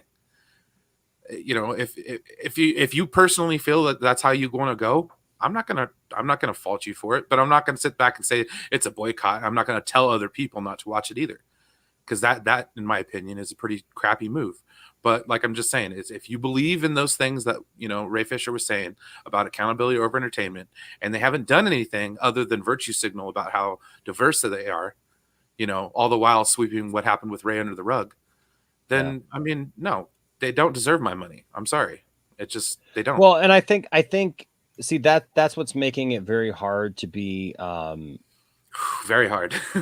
Very hard to be a DC fan. And it's very hard for me, especially like when we've talked about trying to stay positive and trying to keep a positive attitude and doing all those things, man, that you just talked about just a couple minutes ago, Brian. It's really hard to do that. That's why, like, I know there were some people like who wanted me to like come out hard against the people like who were downvoting the Justice League video, and I know it's understandable. And look, even with what Matt Jarbo was saying, like, I get it, like, right, because like Matt's been on the receiving end of people doing some some stuff to him, and it can be seen as targeted harassment. Yes, and I get it. I absolutely get it. And then there's this part of me too that realizes, like, what power do we have as fans? Like, we don't have a lot of power. Other than speaking our mind, not going to see something or seeing something or trusting or hitting a like button or a dislike button. I mean, we don't really have much more else as far as in the decision process. And it's like when you see a studio claim, like that comment I just put up a second ago, that like they're this director-driven studio, but like all they've done is just give us like one mess after another. And I'm sorry, but like DL, mentioned that like he's a huge Superman fan. He's a black man. DL is the target demographic for this Superman movie. Okay, let's be honest, right? Like even me as a white Superman here, fan or whatever, I'm not even the target demographic, the typical target demographic for that movie. DL is, and DL says, I don't even want to see it. That's disconnect. You know what I'm saying? Because it's not just DL. No, that's what I'm saying. Like, it is not just DL. I have many black fans, friends that are fans of DC, that are Superman fans, that have messaged me, texted me, checked out, and just said, you know what? I am not really excited about this. Why doesn't this excite me? Even asking me like, why doesn't this excite me? Like, I feel like I should be excited about this, but I'm not. No, because you know what they did to Ray. And that's the thing. Henry as well. Oh, yeah, what they just did to Henry, what they did to Ben, what they did to Gal. I mean, what they did to everybody. What they did to Zach. Like, that's completely and totally uncalled for, man. So that's why I said, go get yourself some Netflix, man. That's Seriously. Oh, sorry. Oh, yeah, no, go ahead. I was just saying, like, I've said before, though, I want to be excited for these other movies coming out that Snyder's not involved in. You know, like I said, I am, even though I do have my, complaints about the Batman with Matt Reeves, I still want to be excited for it because I am a fan of Matt Reeves and I am starting to become a fan of Robert Pattinson. I'm really interested in what he's doing, and I'm interested in Suicide Squad, Black Adam, Aquaman 2. Yeah. I want to be excited for The Flash, but it's really hard, not to have in the back of your mind that WB is, playing us like a fiddle, kind of, almost. So it's like, I don't know. Yeah, no, and we've been taking the bait every time. And it's like, yeah, part of me is like, since I'm such a big DC fan, it's like, I'm so happy that even though like there's some controversy going on, I'm so happy that we're getting all these DC properties finally, because it just felt so dormant, for so long, and Marvel's been taking over everything. So it just, part of me just really appreciates we're getting all these DC properties finally, but at what cost, Yeah. Like, are they really listening to the fans? Like, that's what it's all about, So this comment here rings really close for me, because one of my best friends in the world, Godwin Ezeke, he's from Nigeria, and I've had these kind of conversations with my friend Godwin along these lines, and I hear you, and it's like, I think it's hard sometimes when you're trying to you're trying to give them an opportunity, right? You're trying to give them the benefit of the doubt. Okay, hey, I'm fine with this and that, and I want to see these characters. I want to see different things, but don't. I don't know. Don't pander to people. Don't. You know what the issue is? It feels disingenuous. Yeah, that's what I describe it as. Yeah. Like, the thing is, like, if they truly cared, they would apologize to Ray. They would make things up with them. We would have gotten that Cyborg movie in 2020 if they actually stuck to their plan. We would already have gotten Jon Stewart Green Lantern. We'd be talking about a Vixen movie or something like that, Like, if they truly cared, their actions would show that. And the thing with stuff like this is, I want to believe it's coming from a good place of hearts. I think Ta-Nehisi Coates could write a very good movie. I think, they could get a solid director. I just don't trust the executives. That's the thing. They have lost consumer trust in so many regards that every move that they make in some regard, it's like, I just don't know if it's coming from a good place of heart. Like, that's the issue, Well, look, and I'm not. And in I'm some not, ways, look, I feel I'm like not, they hate the fans. Look, I'm not. Look, I'm not one of these people who is just like, only Zack Snyder can ever direct any DC movies or be the only person to make good DC movies. Like, I'm not there. Okay. Like, and I've never been there, because I think that there are people definitely out there. There are great directors. There are great storytellers. There are great writers. There are great people who can contribute to this universe that can even make these other stories, these other stories that we're getting. Like DL said, like, I'm super excited for Black Adam.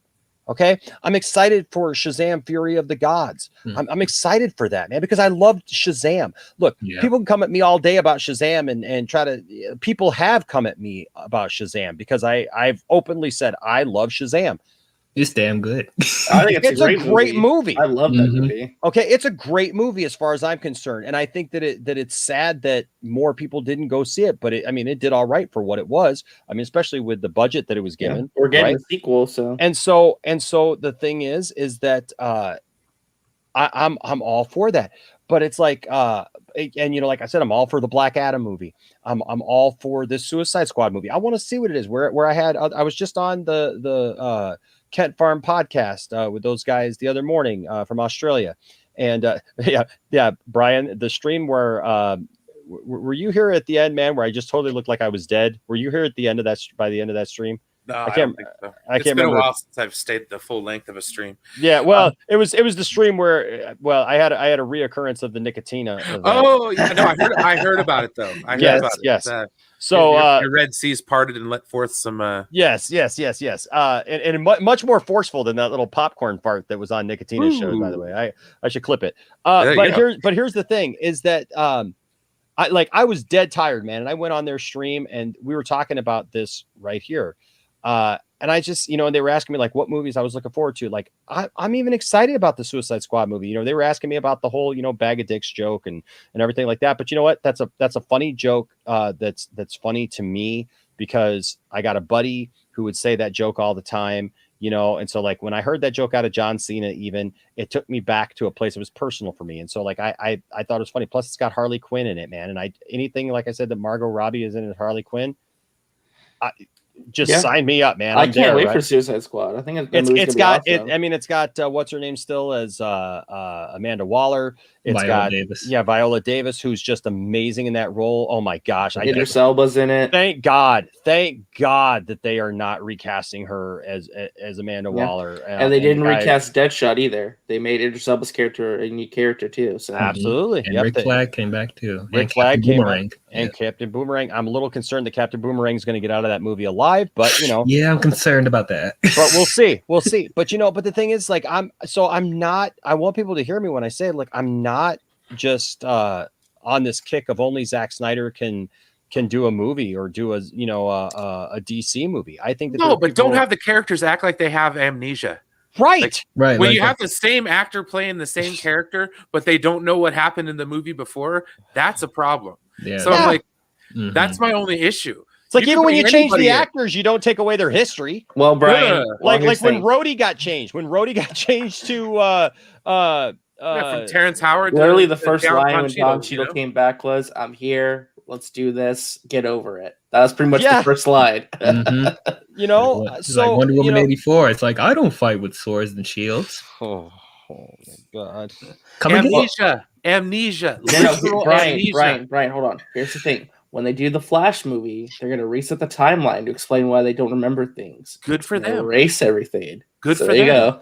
I don't have to see it. I'm good. Like, and cool. See, that's the thing is by doing this stuff like releasing that 4K trailer for Justice League, by doing things like today and releasing Superman info that seems like it, you know, cuts the legs out from underneath. And the article literally said this is the strategy for them to move on from the SnyderVerse. They're looking for a path out of it. Yeah. So on Henry's birthday, you know, on all these things, they are literally creating a culture of people saying, I don't want anything to do with your when Ann Sarnoff had to come out and say, hey guys, just give us a minute, just give us the time, just you know, stay tuned because you may be surprised. Well, then don't keep slapping me in the face saying, hey, one of these days you're going to get something cool, one of these days you're going to like something, hey, one of these days, hey, come back here, hey, come on. Well, come on. Basically, what you do at that point, I'll give you something to love. I mean, it's like an abusive relationship for God's sake. Well, you take what little.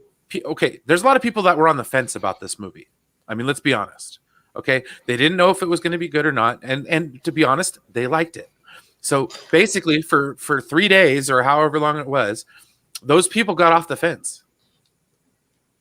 You know what I mean? Those people got off the fence and said, you know what? Yeah, let's see what's going to happen. I can attest to that. Like, for example, like I like Man of Steel. That's my personal story here. Like the whole thing. So, but the thing is when you lose goodwill of people like me, you're screwed. Because all that's left is fanboys. Yeah. Here's my thing. Like, at this point, if the SnyderVerse doesn't continue, if they're this diehard set on it, just say you're not continuing it. Just reboot with the Batman. Start a new fresh slate. Get it over with. Rip the Band-Aid off. Make the Batman the starting point for a new rebooted universe. Just go for it at this point. Have the balls. Have the balls to just do it. Yes. Yeah, Exactly. Come out and say it's over, done, and then you know what? Deal with the consequences. You know, good, bad, or indifferent. Yeah, honestly, like they're never going to truly move on from the Snyderverse as long as the same actors that Snyder got from the first place, you're still using them. That's still going to be over your head for I don't know how many years. As long as Gal Gadot is there, as long as Jason Momoa is there, as long as the other people from Snyder's world are still there, people are still going to be thinking about it. So if you really want to move on, recast everyone. Yeah, move on. Do something new. Do something fresh. Say that it's all done. It's all over with. You know what? We're going to go in a totally different direction. And you know what? Then it is what it is. And but not use the don't be trying multiverse to. But don't be trying to hold on to the parts that you like, or that you think you can manipulate. Yeah. Into being what you want it to be. You know, that's what's frustrating. That and I don't know. I don't know what the answer is to that with them because like I said, that's why I was asking. I don't know what the path forward needs to be. I don't that's why I'm asking and wondering because I'm like, I am excited for certain stuff. I want to be positive. I'm like I said, I'm excited for Suicide Squad. The Batman is probably my most anticipated movie in the next 5 years, but it's like, I just don't know what to do at this point. Just let them do what they're going to do. You know what I mean? We have no control over the situation, so what's the point in sitting there and hounding them to get what you want? Yeah, and acting like the sky is falling every single day. Yeah, exactly. Mad. Yeah, no, just kind of act like you said before, dude. Pretend like it's not going to happen, and if it does, then you're happy. You know what I mean? So I think that's probably the best thing all of us can do. I mean, at this point, it's just kind of still be vocal about support, but on the same token, just kind of. Be ready to accept the fact that that it's time to move on. You know what I mean? Well, and you know what the thing, what's sad for me is that it takes away my excitement about just thinking, hey, as soon as there's a DC movie, man, I'm going to run out like blindly. I don't care if I don't know anything about it. You know what? And I'll just run right out and watch it no matter what it is. Right. Now I feel like there's going to be some properties that come out and I go, maybe I wait to hear how people respond to this one. Yeah. And that's not a good thing for WB when you lose the faith of the people that were your boys. Exactly. There's no consumer confidence. Like you said, it's not that I'm going to go out on some boycott or try to arrange for everybody to, take them down, but seriously, in my own little personal world, because I'll be honest with you. That's where I'm at with Marvel. Up until Endgame, I felt a need to go see every Marvel movie. I no longer feel that. Yeah, I'm sorry. I know I'm the resident. I know. I'm on the opposite trade, man. I'm just stating my own personal opinion.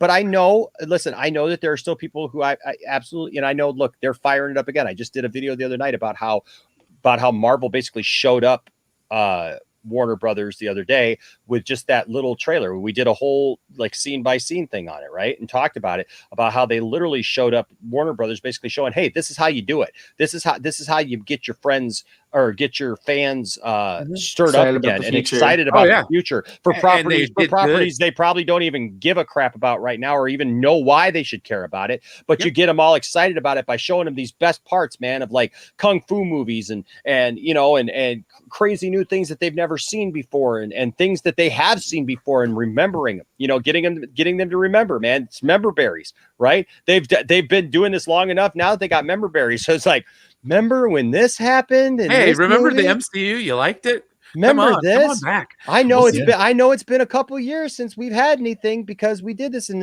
we've only had a couple of shows on Disney Plus now. But remember how this made you feel, and remember Stan Lee and how how we had him in movies and stuff. Get ready for the next 10 years of memories like that. Exactly. Yet at the same time, I was not excited about Endgame. There are parts of Endgame that I think are great. Visually, it's absolutely stunning, but it frustrated me. Okay. And some people will say, well, you just got to suspend your disbelief and you just got to walk away. Like, I just felt the way that I felt about it. Okay. But there was a time up until then, it didn't matter, dude. I would just like, they had earned that trust with me for that type of movie that I would literally go see anything. And you know when that clicked in for me, Guardians of the Galaxy.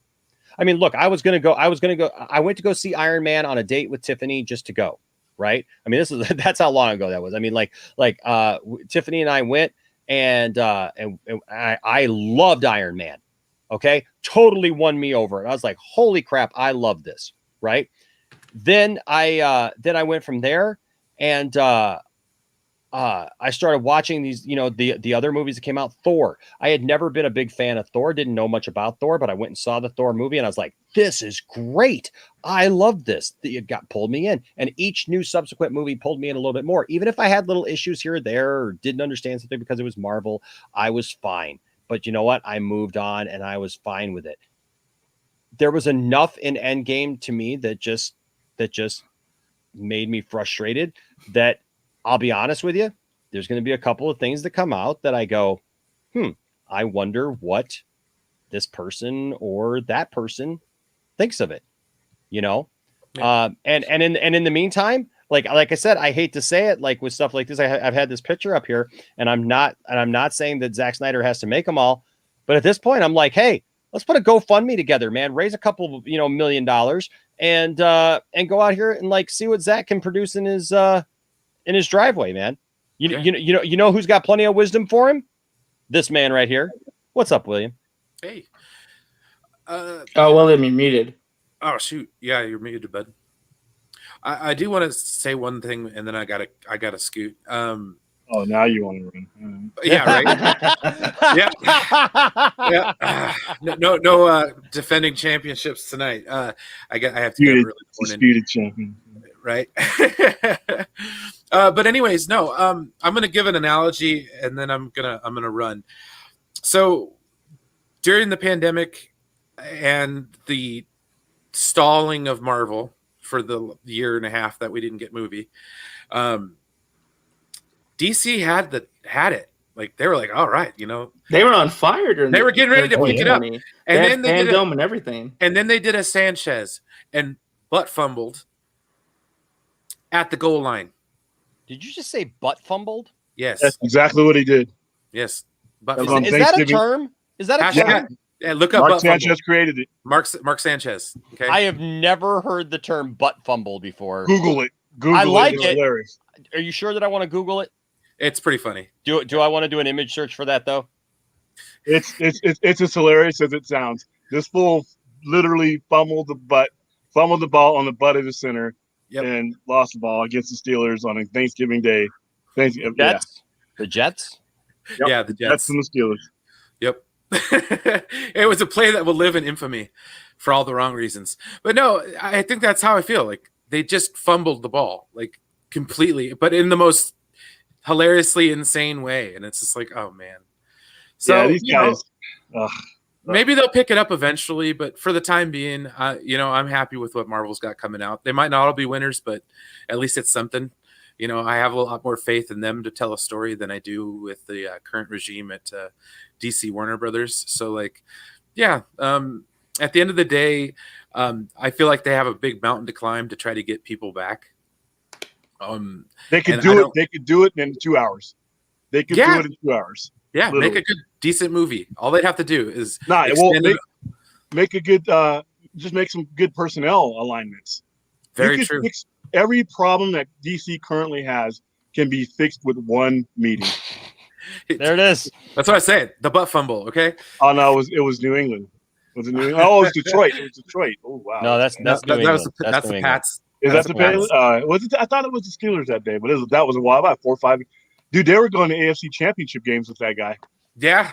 We went to 2 straight championship games with that guy and came within a play of winning one of them. So that's WB. Ruthless Venom talking some smack over here. Says William coming for your crown, Brian. Get ready. My crown. Where he disappeared. Word life. It's basic thugonomics. But anyways, I gotta go. I'll be back this weekend for the watch party. So yeah. Heck yeah. Don't forget, everybody, again, this Saturday, 10 a.m. Eastern Standard Time. I mean, it's going to take us at least 6 hours to just get through the movies, or more, a little bit more to get through the movies. So hey, pop your popcorn. We're just going to have some fun. We're gonna take it on over to Twitch, where we won't get taken down, but we'll leave something up here so that people can follow along and just have some fun with us here too. But we will start here on YouTube at 10 a.m. Eastern on Saturday, and go until those movies are done. And hopefully we can bring some people in to watch it with us, and it'll be fun. Heck yeah. All right. So anybody, take it easy. Thank you. Remember, I still love you. I just want to be a good friend and not crap on everybody's good time. So dude, no, man. Hey, Black Ops is coming for you too, though, Brian. That's all right. You win twice. You win twice in a row like that. I don't know. We might have to have a losers bracket. There you go. Come at you. There you go. I might have to come for that title as well. Sounds good. Sounds good. Make sure you got a steroid keyboard going on there. You can't see me. The time is now. All right. Brian, Nova Joe says Brian don't want that Jeopardy smoke. I inhaled it twice, brother. Held it in for a little while and then exhaled. Switch computers, we'll see how you do. If I were using my laptop, I probably would have lost. I'm just saying. Yes, I will admit that I think my computer did have a bit of an advantage, but we'll see. Oh no, the same thing was happening to me in the first game. RJ and Eddie were fast. They were like, "Pra, pra, pra," and I was like, "Oh, what the hell?" But they can't get their answers wrong. If I was there last night, I probably would have won. Just saying. Just remember, you lost to Louis the Lobster, Haas. Oh, that's right. That's right. Well, if you guys want a good Poindexter Lounge emoji, okay, Louis the Lobster. What's you know what? That would be amazing. Do Louis the Lobster. Somebody make me a Louis the Lobster Poindexter Lounge emoticon. It's got to be square and under a meg. That's all the rules say. So, and the only thing I ask is you put my face on it, okay? And put Brian's face on it. He is our only official producer. That's right. Well, I was thinking like sad Brian, but I don't want to see a bunch of sad Brian emojis. So it's like, if you go back to like after the Sarnoff interview and you could see my face, it was just all like, yeah, you don't want that. You don't want that nonsense. All right, guys. Okay. Enough. I'll see you guys later. See you later. All right, man. We'll see you, Brian. Peace. Lewis Cox here. Lewis Cox here. Yeah, with just the random again. DL is a sexy man. Be careful, my girlfriend will come after you. Just telling you right now. Well, we already had Saggy coming after you. What did your girlfriend think of that after your appearance there with Saggy? She hasn't watched the stream, so. Uh-oh. Somebody send her a link. A screenshot of that episode. Somebody's keeping her from the from that stream. These two announcements were kind of worthless. Well, yeah, William, I really wanted to hear your takes on this thing. Everyone's waiting. They were non-news. They were non-news. I mean, there was no. I heard about the Superman that we already knew about. We already knew about it was going to be in a different universe. The only thing I found out today is that they're going to make the mistake of using Kal-El and rebranding him that way, which is stupid. But that's not really a deal breaker as far as the movie goes. I don't really.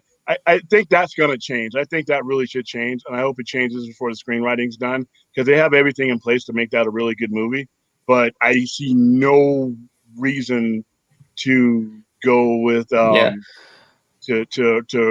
turn an 85-year-old character into anything else. I mean, make a new one. You have two ones you can use, or create a brand new one. I didn't. The article did say that the script's going to get turned in this December, so they have time to change things by December, and we'll see if they like the script too. They might not move forward with it. It depends. I think you're going to see some heavy changes to that. I mean, I think it's still going to happen, but I think you're going to see heavy changes to it.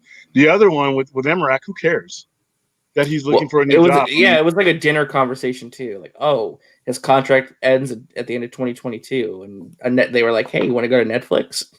I already know he's not going to see the end of that contract. Somebody will buy that contract out, or they'll still pay him, but they'll move him.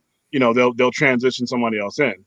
He's not going to. I mean, that really. I was hoping that this was, the way she made it sound, it was going to be some groundbreaking news, and then she made it seem like it was going to affect the SnyderVerse. I'm like, well, not if it was going to happen like immediately. I can understand that. What Grace said was that if Toby Emmerich does leave, that opens the door to the SnyderVerse a bit more. Like I think she compared to like opening a door with like a little crack in it instead of it being completely shut and locked. Off with him? I don't think so. I don't think about that. She's the other 50% of your problem. Yeah, unless like when he leaves, they're just going to make her his position. So she just basically consumes, his position, and then you have DC Films as somebody else, or Walter. I mean, because like I said, as long as you have any one of those three in place, you're going to have an issue. You can't have any of those guys in with their hands on DC Films if you want anything different than what you've had. And like I said, I can't believe that, based on the numbers that China put out, based on everything that's been that you've needed to make a decision, that we're still talking about first of all, you shouldn't have had any Superman announcement today. Right. I don't see why there was no reason to put out a Superman announcement today. And to distract people from Toby Emmerich news. Well, here's most what people don't even know who he is. This wasn't an official Warner Brothers announcement, though. It's not like Warner Brothers themselves personally came out to announce it. Yeah, but it was an article. From the Hollywood. I would put the blame on the Hollywood Reporter, though, not Warner Brothers. Yeah, but no. Okay, so RJ, I understand what you're saying, but listen, Warner Brothers has been using these articles as basically press releases. Okay, so but even Ray Fisher pointed out that none of the executives wanted to put their name on it, though. So it's not like anyone from Warner Brothers was like directly saying, "Hey, this is what we're doing." It was just hearsay. Any executives put their name on it when they're doing announcements, though? Like, does anyone? If they're the announcement, like I said, the Superman announcement, I just didn't understand why make that. You're so far away from it. You didn't really announce anything new. What did you announce? I already knew Ta-Nehisi Coates was a screenwriter. Oh, you're looking for a director? You're looking for a black director? And see, they got to be real careful with this. They got to be real careful. I don't need you to patronize me as a person of color. Write the best story, and you got a good screenwriter on it, but you don't have to have a black director. If you get the best one out there and he's black, then that's fine. Yeah. But the rebranding of the entire character, that definitely means this has to be an Elseworlds type of deal. Well, what was really interesting about that article that not a lot of people are talking about? If you go through and read it, right, they're talking about how internally at Warner Brothers, they are in competition with Marvel's upcoming Blade movie. Like, those two movies are being pitted against each other because they're looking for the same director pool. And they're also like competing with each other in terms of like getting out there. So I found that very fascinating. Another reason to fire people. That's stupid. That is stupid. That's where you put like the X's on the board for a reason to fire people. Right under thinking Batman versus Superman was going to be a $1 billion movie. So right now you're just racking up brownie points with me. That's stupid. Blade, for number one, is not the stature of a Superman or a Black Panther. Mm-hmm. It's a filler character. He is a 5th, 6th level character that's 6 times. He is pretty popular. He has a whole legacy, though. He's not Superman. He's not Black Panther. Well, yeah, I know, but I'm just saying. Okay, well, now we're talking about the big kids on the other side of the street, not the kindergartners, and that's what Blade is in comparison to Superman and Black Panther. If you're competing for that, then that's stupid. You're Warner Brothers. I mean, you've been around 100 years. As standards have been lowered if they're competing for that. Their standards has been lowered. Really, like, I don't know if they are like I'm confused. So they're competing against Blade? Basically, because you read the article, they said that they're looking for a director of color, looking for a big name director like a Barry Jenkins or a Shaka King or Regina Hall. But see, none of those guys. What if those guys don't fit the story that they're looking for? If Ta-Nehisi Coates writes a script, what if none of those guys fit the their directing style fits any of that? Yeah, just because you're going to have that as a prerequisite. Yeah, just because it's a black director doesn't mean it's going to be great. That's what I'm saying. Or he could be a great black director, but not every black director fits every story. You got to see they're forcing stuff like I said, this is what you don't have.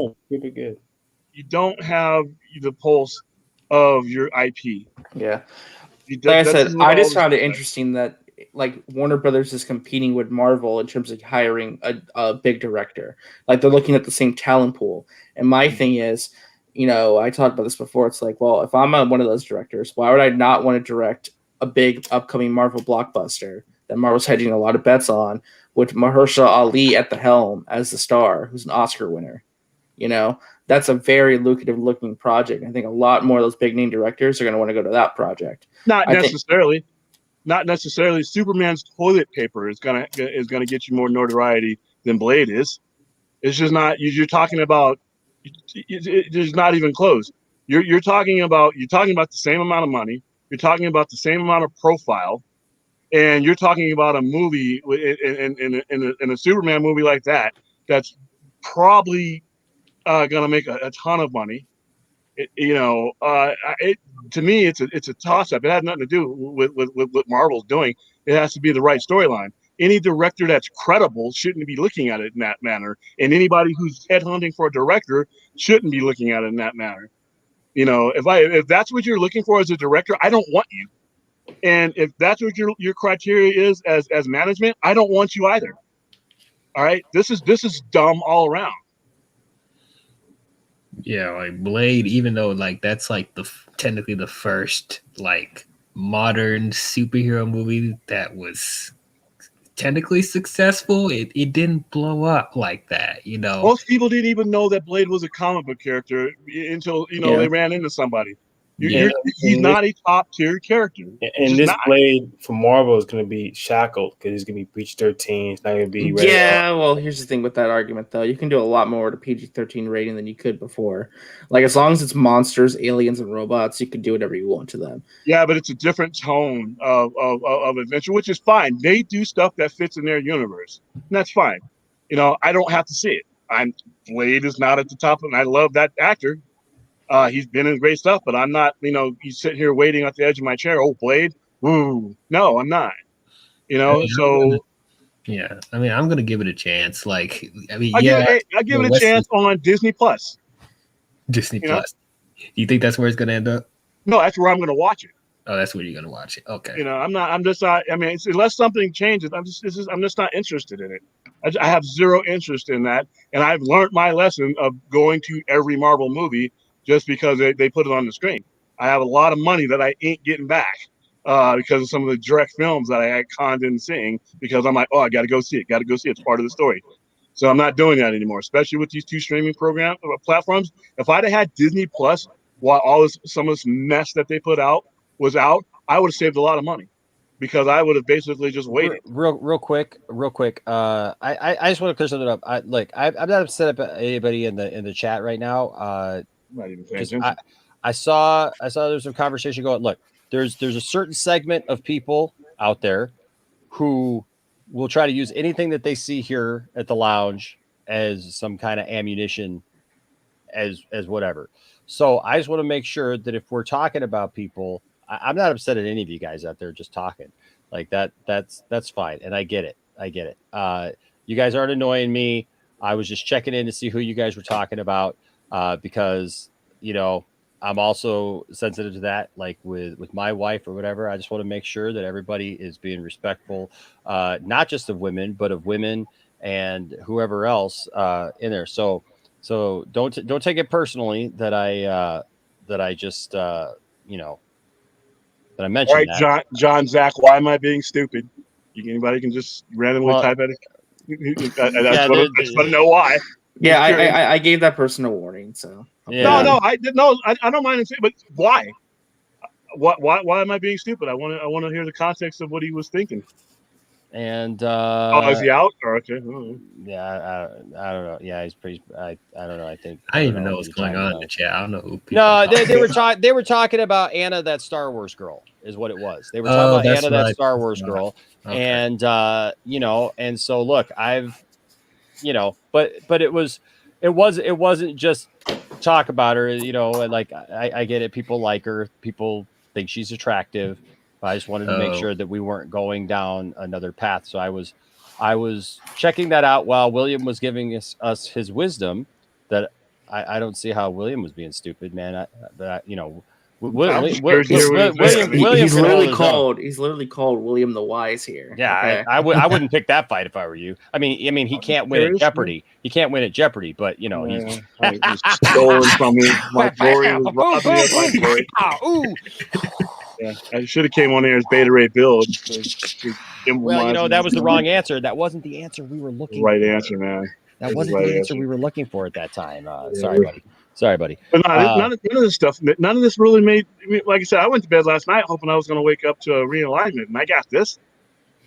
It was. I thought it was going to be like Valsad or Calvin Ellis, but turned to be. Yeah, I was like, if it's not those two, I'm like, fuck this Superman movie. Like I was like, oh, Clark. What was that? Yeah. See, and here's the thing. I don't need you. In order to be represented as somebody's black, I don't need you to erase or redo another character. I just want you to do mine.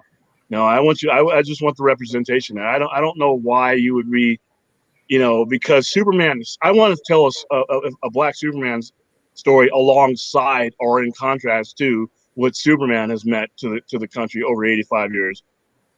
Our history is a little bit different, and I want to see that represented in that manner because obviously there would be some differences in the story if Superman had been black that entire time, and they're doing a period piece. So I am interested in that, but I don't need him to be Clark Kent. I don't need him to be Kal. I mean, but you know what? Like I said, I don't think that's going to stick. This is the infant phase. That's why I don't wonder why they're making so many announcements. So this movie's years away from being. I mentioned this earlier before you hopped on, William, but I was like, playing devil's advocate for a moment. I was talking about, if it is a Elseworlds story, it's a standalone movie like The Joker.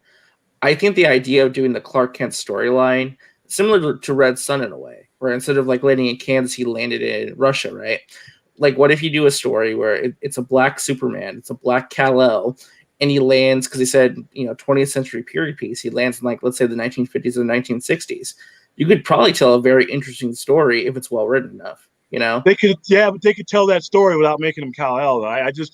The narrative doesn't make it, the reasoning for it just doesn't make any sense. Even if you're doing it as Elseworlds, you can tell the same story and have the same power of that story by just so many more simple terms. But like I said, plus an already established character named Icon. Yeah, you know what? That's a cool concept. But I would rather have it to be in this day and age instead of way, Yeah, me too. This day and age should be more better. And see, Sam Wilson with Falcon, you didn't need him to become Steve Rogers for him to have the power and the weight of the Stars and Stripes. He was telling our story in contrast, and in his speech when he said, "Here I am. I don't have no powers, no super serum, no blonde hair, no blue eyes." He was telling his story as Captain America, and that was a very powerful statement. So you know what I would love to see actually? Why don't they bring back John Henry Irons? Dude, give that character another chance. Yes. Don't say that too loud because they'll do that. But like they'll do that, they'll hinge their jobs and their company on it, and that'll be a problem. It's weird because they want to copy Marvel so much. They have Balzad. They could just kind of use the similarities what Falcon did, and him like coming up as Superman. You could have kind of Henry Cavill be his mentor or something like that. I don't know. I don't know. Like I said. Well, I mean, that's what I said. So, like, I actually liked. Okay. I liked RJ's thought. Even about that period piece and stuff. My only thing was this: why would you lead with that? William, you've been talking about like, give me my main characters, then you overflow out into stuff. So if you want to bring in Black Superman, that's great. But why wouldn't you, as a company? And this was my thing, and I don't know how much of this you heard or didn't hear, William. So, but my question was always, why would you just try to create something right from scratch instead of giving us an established character like a Valzad or a Calvin Ellis, or if you're trying to give us diversity and you're trying to raise up people of color who already are characters, like why would you just switch a different character instead of giving us like somebody who's established? Because wouldn't it make sense that you have a comic book shop, right? I'm going to explain my this to you my why. question is this. Okay, but my question is this: wouldn't you want, if you're Warner Brothers or if you're DC, right? Wouldn't you want to put out a character like this so that if people enjoy this movie, if you do this movie really, really well, right? Say you do a Val Zod, this is Calvin Ellis. Yeah. So if you do a Calvin Ellis Superman based movie, and Calvin Ellis was also the president of the United States in this story, right? So if you do this story really, really well, you give people of color a serious character, right? You give them a character that's got some history, right? You give them a character that they can look up to, be proud of, who's got a cool outfit all of his own, right? That distinguishes himself from the Superman that we've had before. He's got this great backstory. He's the president of the United States, as well as being Superman. There's a whole story there, even. I'm telling you, man. Okay. That will be awesome. So you have all of that. You have all of that. Right. You do this well. You put this movie out. You get people's attention. You do this well. Then the people who see this movie, black, white, and everybody else, they go, okay, so there's going to be some people who go, well, I've been collecting comics. I know about Calvin Ellis. There's going to be a whole lot more people that go, wait a second. This is a character that I wasn't aware of, but you're going to tell me now I can go back and I can read about Calvin Ellis? I can read about this Superman. You could package the books that he's been in and the stories that he's been in into graphic novels of one kind or another. You can sell those things from a marketing standpoint. Wouldn't it make more sense to do that than to just say, we're just going to make a black Clark Kent? Let me ask you. On top of that, go ahead, Mo. What you got up on the screen here? There's Val Zod, there's Calvin Ellis, still Icon Black. There's only one character this associated on the screen that's going to matter, and that's the one that's going to be whoever's going to be Superman. Listen, I'm not spending $200-300 million on Icon Black. I love those characters, but unless I just want to donate my money, but why does it have to be $200 or $300 million? Why couldn't you make a smaller film? I'm not putting $50 million on any of these characters because you also have to spend marketing. So you're not getting out of a $150 million bet. This is great for TV right now. But right now, for notoriety's sakes, if I'm going for the gusto, I'm swinging for the fences. I'm doing it with the A-list name, and that's Superman. So it's either Calvin Ellis or Val Zod, preferably in my case, Val Zod from my readings. Well, that's what I'm saying. But that's my point. So I'm just answering what's on the screen as far as any of these. Yeah. No. Yeah. I'm saying no B characters. No, okay, Superman that wasn't my question, though. That wasn't my question. So these, you can spin these off. Okay, these are so you got a Steel or a Black Lightning or a Cyborg. Cyborg. I think right now they could be in the movie, but they can't be the headline. And Cyborg could definitely, I think, eventually be at a place where like he could have been in his own movie, and I think that he could have been fine. But my thing was I think what you're saying, right? So my thing is why. Instead, from a DC standpoint, you have a comic book shop, you sell comics. Why doesn't it make more sense to just go ahead and say, you know what, we're going to take a Val Zod or a Calvin Ellis, right, and we're going to try to lift up these properties that we have by making a Superman movie. So there's some familiarity with the name because it's Superman, but it's a different Superman, and you can promote this character so that character now, when you do that well and people like it, they can go back and read about that character, and you can literally lift that property up to become a major player. That's what should be done. You're right. You're 100% right. This is what should be done. But here is where you have, once again, I hate to keep kicking a dead horse, but when you have a lack of connection with your IP. You don't know that. The difference between with Black Panther and what's going to go on here is if you had an overall producer or showrunner or somebody else, they wouldn't let you do this with Cal El. They wouldn't let you. They would probably just make you. You're going to take this character and you're going to build off of him. We're not going to build. For one, it sounds like it's a one-shot Elseworlds, which is a bad idea. but you already have the IP. You already have the comic brand. He doesn't have a lengthy history, but your demographic of your collectors, neither did Miles Morales. And Miles Morales, in some places, outsells Peter Parker issues of Spider-Man because he instantly connects with a demographic for that a long time was ignored. So yeah, you're right. That's what they should do. But once again, they're looking at it. Warner Brothers is looking at it from old studio type. They're thinking because we make up 13% of the population that there's certain things you have to do to approach characters that represent us. Whereas with Marvel, they did it with Black Panther and they just did it. But they also did it on the backbone of a whole overall narrative. Black Panther wasn't the first characters you saw. Their credibility had been built up. Then we got Captain America: Civil War. Then we got T'Challa. Then we got everything that he was in. Right now they don't have the vision, they don't have the IP connection, and they don't have the credibility. Like right now, I mean, they make every announcement they make in regards to this character is going to be pretty much disregarded.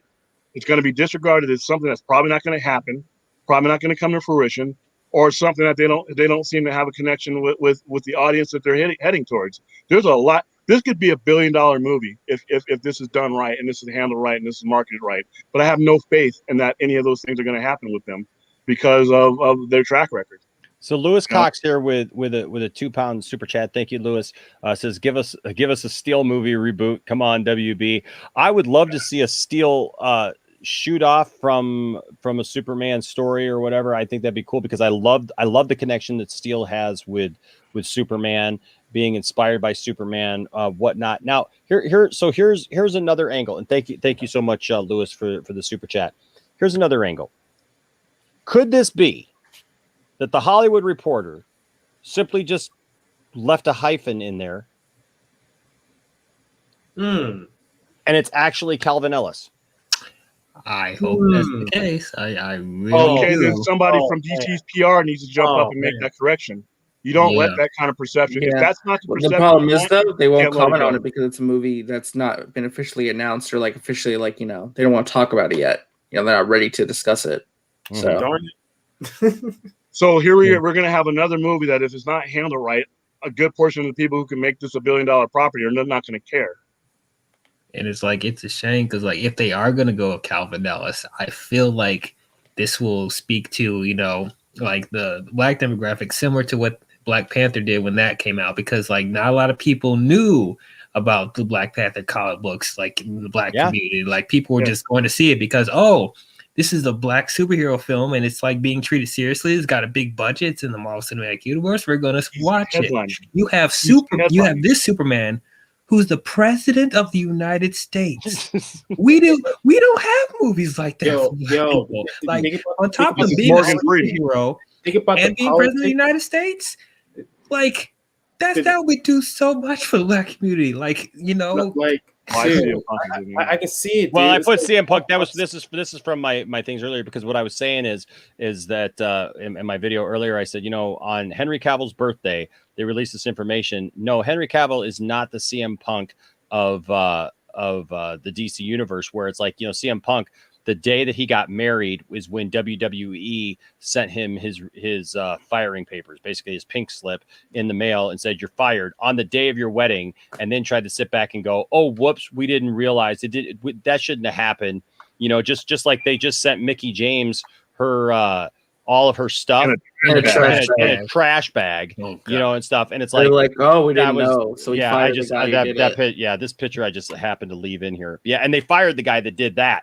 So it's it's just rude. It's rude to do on the guy's birthday. You're going to put out an article, basically, or have an article put out that basically says that basically alludes to the possibility of Cavill being done. See, here's the thing. But they also, when I actually read it in detail, they said it would take place in its own universe. Yes.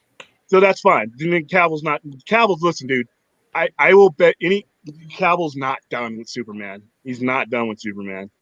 But this depends on what they do in the Black Adam movies. I got to see what they do with those. So I want to clear up for the chat. I want to clear up for the chat because it's still being asked. A couple people are asking it. Yes. So Calvin Ellis's name is Kal-El, but it's different. It is not the way that it was written in the article.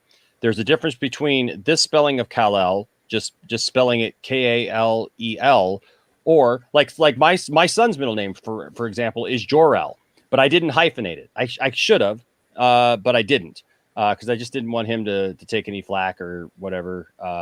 But he still has the name. But you know, Kal-El, Superman, you know, Clark Kent that we know traditionally is Kal-El, because it's his first and last name. His house name is L. And so but Calvin Ellis is named Kal-El, but it's all one word like that. So I don't think it'd be a typo though, because of the way that it's presented, that basically it's all, you know, it's just doing its own thing. It's going off in this other, you know. I hope they go with Zod. I'm fine with that too. I'm fine. This character needs to stand, you know, the Superman franchise, a representation of Superman. And, aside from that, needs to stand on its own. The red S should be the defining connection between the two characters. But everything origin-wise, everything that comes up from the character should be distinctly different in look and sound. That includes the name. I think with Zod, they can establish a more separate identity, so we're not just, you know, changing the color of a character. You're actually creating another Kryptonian, you know, superhero, and you're basically telling that story. But it's I don't think any of this, if they were to handle it right. Seriously, this could eclipse what Black Panther did, for the reasons of the fact that Superman is the first superhero. He is the most famous superhero in the world. Black Panther was famous, but nowhere near the atmosphere that Superman is. They're not even in the same universe in regards to you know, that kind of notoriety. So to attach that to that type of representation is massive. And they only, you know, they got a good screenwriter, J.J. Abrams. You know, depending, don't get a good director.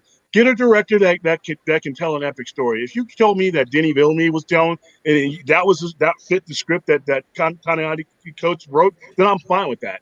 I'm not gonna go and throw a militant fire if you don't get a black director. Get the right director. Get the right director that can tell the story and goes along with your screenwriter.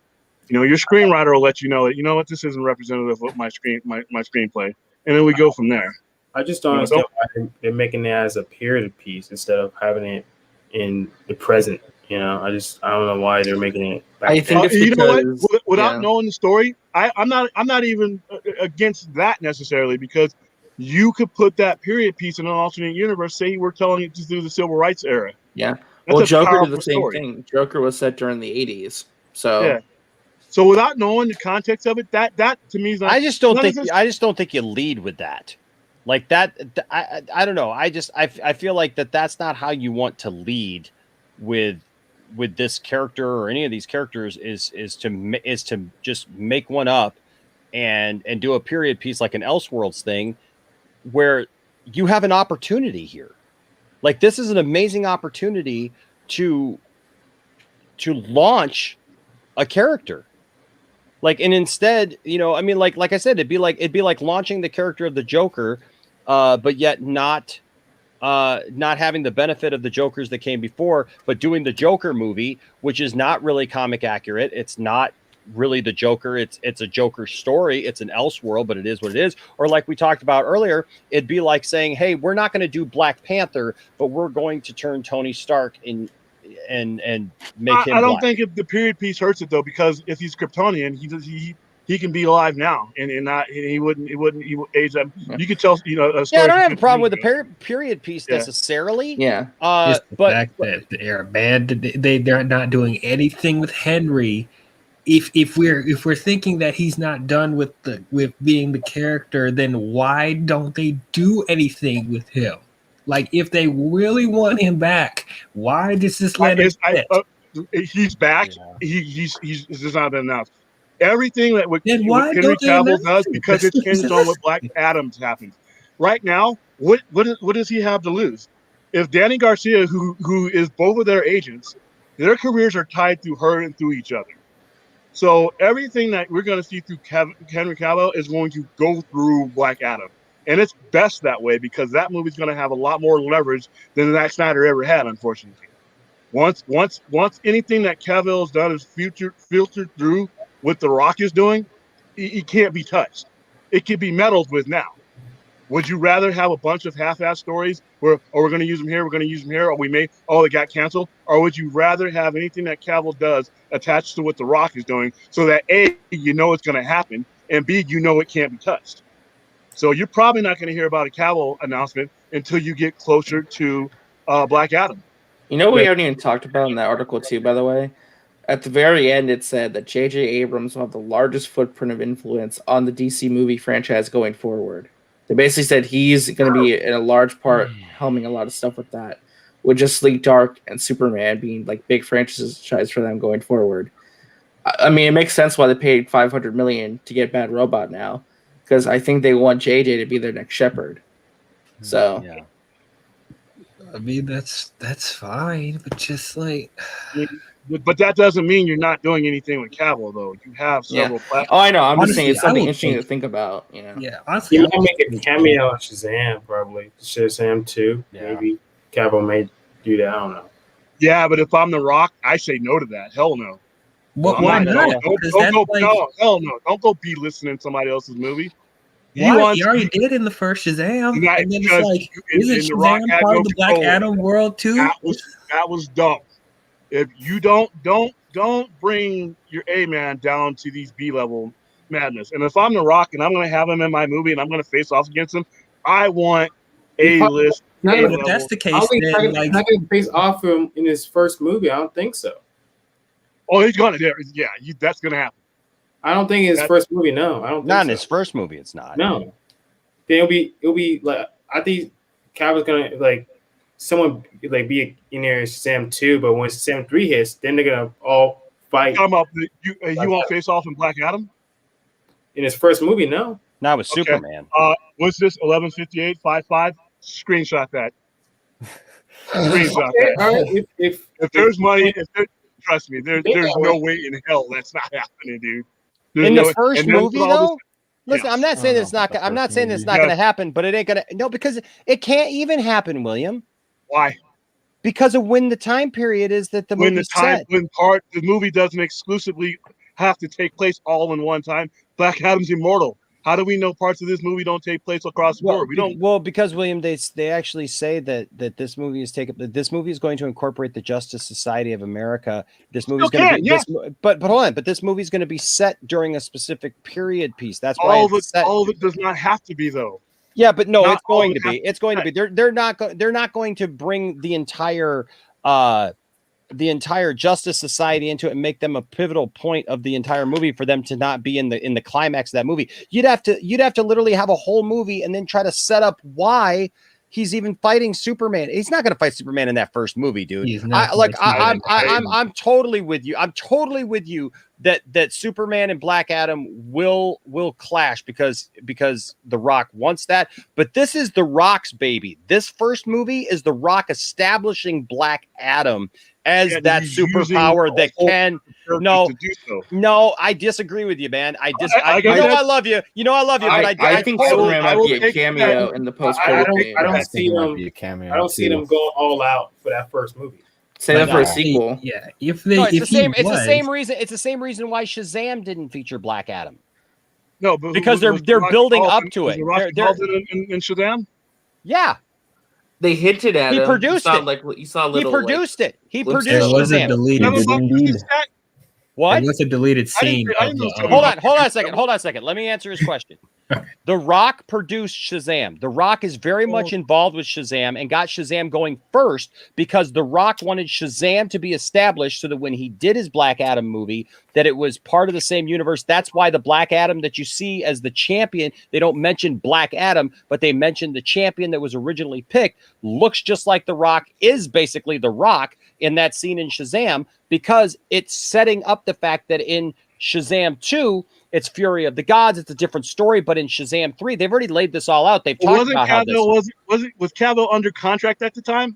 Yeah, he was gonna be in the I know there cameo was at the negotiation end. going on. They were trying to negotiate in that whole headshot. But like I said, you're not. I don't think they're just gonna wait on that. They're totally waiting on it because that's the long game that they're playing. They already have a plan they're set not in even place. they're not even putting Shazam and Black Adam together until the third Shazam movie. That's the whole point of that. I'm gonna take my like I said, I'm gonna take my gamble that that's gonna happen sooner than later. Well, I'm sorry, I could be wrong. You lost Jeopardy too. You lost Jeopardy too, man. Huh? Sorry. Yeah. I'm just telling you. No. Like William. This is not my opinion. They are literally. Black Adam is not going to be in Shazam 2. Black Adam is going to be in Shazam 3. They've already talked about this. How they were laying this out. Because I've heard him talk about it, and I heard them talk about it, where the fact that he produced Shazam because he wanted to establish Shazam as Shazam, and then that way he could do his Black Adam movie, come alongside it, and then they were going to do Shazam 2, because some people thought that Black Adam would be in Shazam 2, but he said no, he's going to establish Black Adam. They're going to do Shazam 2, and then in Shazam 3.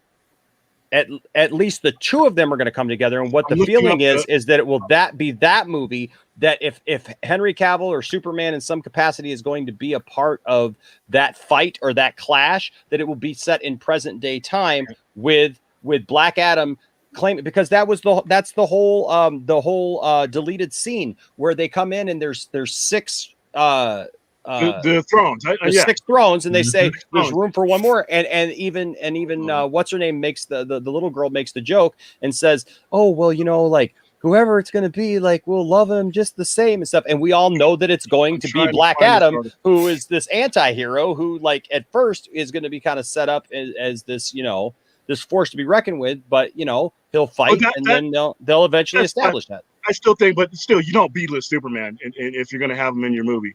But you don't hide Superman. You don't hide Superman. He's going to play a big part. Cameos and stuff like that. Remember they had said they were signing and we're going to have them in cameos here. We're going to have them in cameos there. Yeah. Like, just make sure that those cameos are relevant. No, I like the Superman cameo in Shazam. I don't have a problem. Cameos are better than nothing. I would have rather had nothing. Movies anytime. I would rather had nothing. If you couldn't give me Cavill's face and don't, That's world building, though. They don't always have to play a huge part. And then even if what you're saying is true, why would they hide that? Why would they not announce that by now? That Superman is going to play an integral role in Black Adam. Like, that's not something they would hide. Hold on. Why would DC, the most disorganized and disconnected production company, not announce anything? This is a company that announces things out of order. They let stupid crap leak out. They mislead stuff. They don't lead with the right stuff. So yeah, I wouldn't put it that. I think you're partially right. I think it's very unfortunate. Look, I don't have a problem with the Superman cameo. What I have a problem with is how it was handled. As far as it's very unfortunate that Henry was not able to be seen as Superman. It's awkward. It's very awkward. Yeah. It's very weird. It's very strange. But like, I mean, sorry. I was gonna say, like, even if was it like Superman or Black Adam? I think it was Black Adam that Shazam 2. Like, maybe at like a post-credit scene he could pop in there, and like the hint the next one, like they did in the Marvel movies with Thanos. Like, he wasn't a huge part of any of these movies until like the last 2 with Infinity War and Endgame, but they kept teasing it like a build-up. So maybe they could do it and just do a little tease. It might not be the Zod Superman 2 1980 or fight, but I'm betting my most prized whatever that he's going to be in that movie. I want to say something about it if that was the case. They wouldn't be saying, "Oh, this Black Superman and J.J. Abrams is going to produce it." You're acting like this is a well-oiled machine. You're acting like with common sense. You're acting the way a production company. Yeah, should but Black Adam, though. Black Adam is its own thing, though. The Rock is literally set this in the time period is because it's setting him up to come into the modern day with Shazam. Hold on, but his question is, why wouldn't they announce it? That has nothing to do with anything. That has more to do with whether it exists or not, whether it's going to happen or not. Them not announcing it doesn't mean jack. Them not announcing it just is emblematic of them being disorganized. Them not announcing it. Why would you announce? Okay, so announcing with this today made no sense. Well, let him answer. But here's the thing. Look, WB is dumb. That's for sure. But they're not stupid, because like they're consistent with how they announce big DC characters in other DC films. Like we knew from the get-go that Wonder Woman was going to be in Batman v Superman. We knew Batman was going to be in Suicide Squad.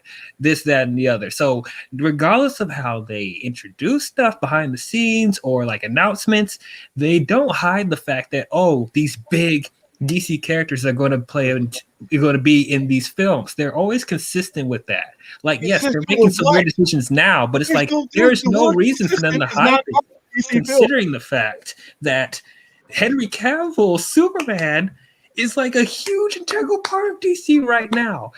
There's no you and I agree that. with you, but you're giving them too much credit. I'm sorry. These are the people that are announcing Zatanna. These are the people who are toying around with Blue Beetle. Hey, hold on. And then even if WB didn't want to announce that, you don't think The Rock would come out and be like, Henry Cavill's going to be part of this movie? Not if he's non-disclosure. If he signed a non-disclosure as part of his contract, no, he will not say it because he cannot say it. Then he wouldn't have said that. I want the Justice League. I want to fight with the Justice League. I want Wonder Woman, Aquaman. I want that. I want the DC. I want the You're talking about DC like this brand announcement machine. That's every. When's the last time they actually made an announcement that was done right? It's The Rock said no. We're not. You know, don't do that. And unfortunately, like I said, until Shazam gets released and it makes its billion. You know, then he's going to have all of everything. Then this company belongs to The Rock, as far as I'm concerned. The Rock is Jason Kilar. The Rock basically probably going to take over. He's making his own universe, basically. You know, he's making his own universe in a way. What I think The Rock is doing is he's making his own universe, but I think he's going to fold the SnyderVerse into that. Yeah, that's what I'm saying. He's just going to like slowly do his own thing, and Warner Brothers are like, "Oh, okay, Rock, do your thing, Rock." He said, "Yeah, I thought so." All right, good. Now we have Snyder Cut right here. We want Shazam. So it's The Rock. The Rock. He's the I think maybe the key. If they're saying he's a key to this, but right now it's all about Henry Cavill. I smell what The Rock is cooking. And also with Henry Cavill, listen, what they think Henry Cavill is worth is not what we think he's worth. I mean, otherwise they would have done him a little bit better than they had up to this point. So I don't think WB studio proper regards Henry Cavill in the light that they should. So to think that they've never treated him, to be honest with you, the way I think they should have treated him. So I wouldn't be surprised. You know, the only reason I think he's getting that level of treatment now is because he's connected to The Witcher. And Mission Impossible and other stuff like that. I agree with you. But now we're talking about WB. But now the reality of WB, not the reality of WB, not what we would want him to be. Does he get the respect from Warner Brothers Pictures that he should? No, he doesn't. He doesn't. Probably doesn't. No. So, and then to me, the way they would handle anything regarding him. Like I said, I'm happy that The Rock is in the room. That's all I gotta say. I'm happy that Dwayne Johnson is in the room because this makes things possible that may not be possible before. This makes, and like I said, I would be surprised to see him in Shazam.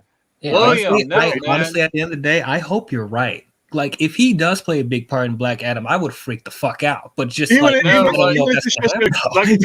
what was the guy down below? Was it Kim Possible or was it Black Ops? I can't, because if it's even a cameo, that's leading to something huge. Or a cameo, like I said, at the end of the like we can't ignore the fact that The Witcher was the biggest Netflix series ever, right? Oh, I won't. And it gets surpassed by the other series, but they're coming back for season 2. So we can't ignore that fact. Before that, Henry Cavill was considered maybe B-list. Now he is A-list because of that, right? Because he's a hot commodity. He should have always been. And Henry Cavill, he was supposed to be James Bond back the day before Daniel Craig. Not many people know that. Henry Cavill has been eyed at for a lot of years now. So it's his turn, right? He's worked his butt off, whatever. Just like Chadwick Boseman, like not many people know. I saw him in the movie 42 and all of the rest of his career, whatever. He worked his ass off. He was 42 years old when he died. That's so sad because the man, kept developing himself. I was a huge Chadwick Boseman fan. If you didn't notice his mannerisms and the way he moved like a panther, you don't know acting, right? He did an incredible job as Black Panther and is freaking amazing. I don't want anyone to replace him. I know it's hard or whatever. It's hard for me to have Siri replace him. It's like I don't have to be a black man to, identify with that man. Or Michael Jordan, my favorite basketball player ever, the GOAT. Sorry for the LeBron James fans. I don't hate you. Whatever, you can like your favorite person, but Michael Jordan will forever be. Yeah. No. Look, man. I will still watch Space Jam 2. We'll still have the originals. So it's like you don't need to identify someone based on the color of skin. If they make something good, I'll watch it. But no, like Val Zod would have been great. Like I really like what they're doing with the Superman Lois, because it feels like it could be in that universe, right? The same tone, and we see a little bit different perspective of Clark Kent, because we really don't get to see it in Man of Steel. So this is like a kind of rewind back for Man of Steel, because the big complaint from hardcore Superman fans is, well, it's not Clark Kent, or it's not Clark Kent, right? But what this is, I feel like this could exist in the Henry Cavill universe, because the tone is similar, and we get to see the actual Clark Kent isms in there. Because my old boss was a comic book nerd, middle-aged dude with like 1,000 comic books in his storage, whatever. And when I went and saw it, he was like, wasn't too happy when I saw it when it came back. And it's like, well, I was like, all right, well, you got to look at this from perspective.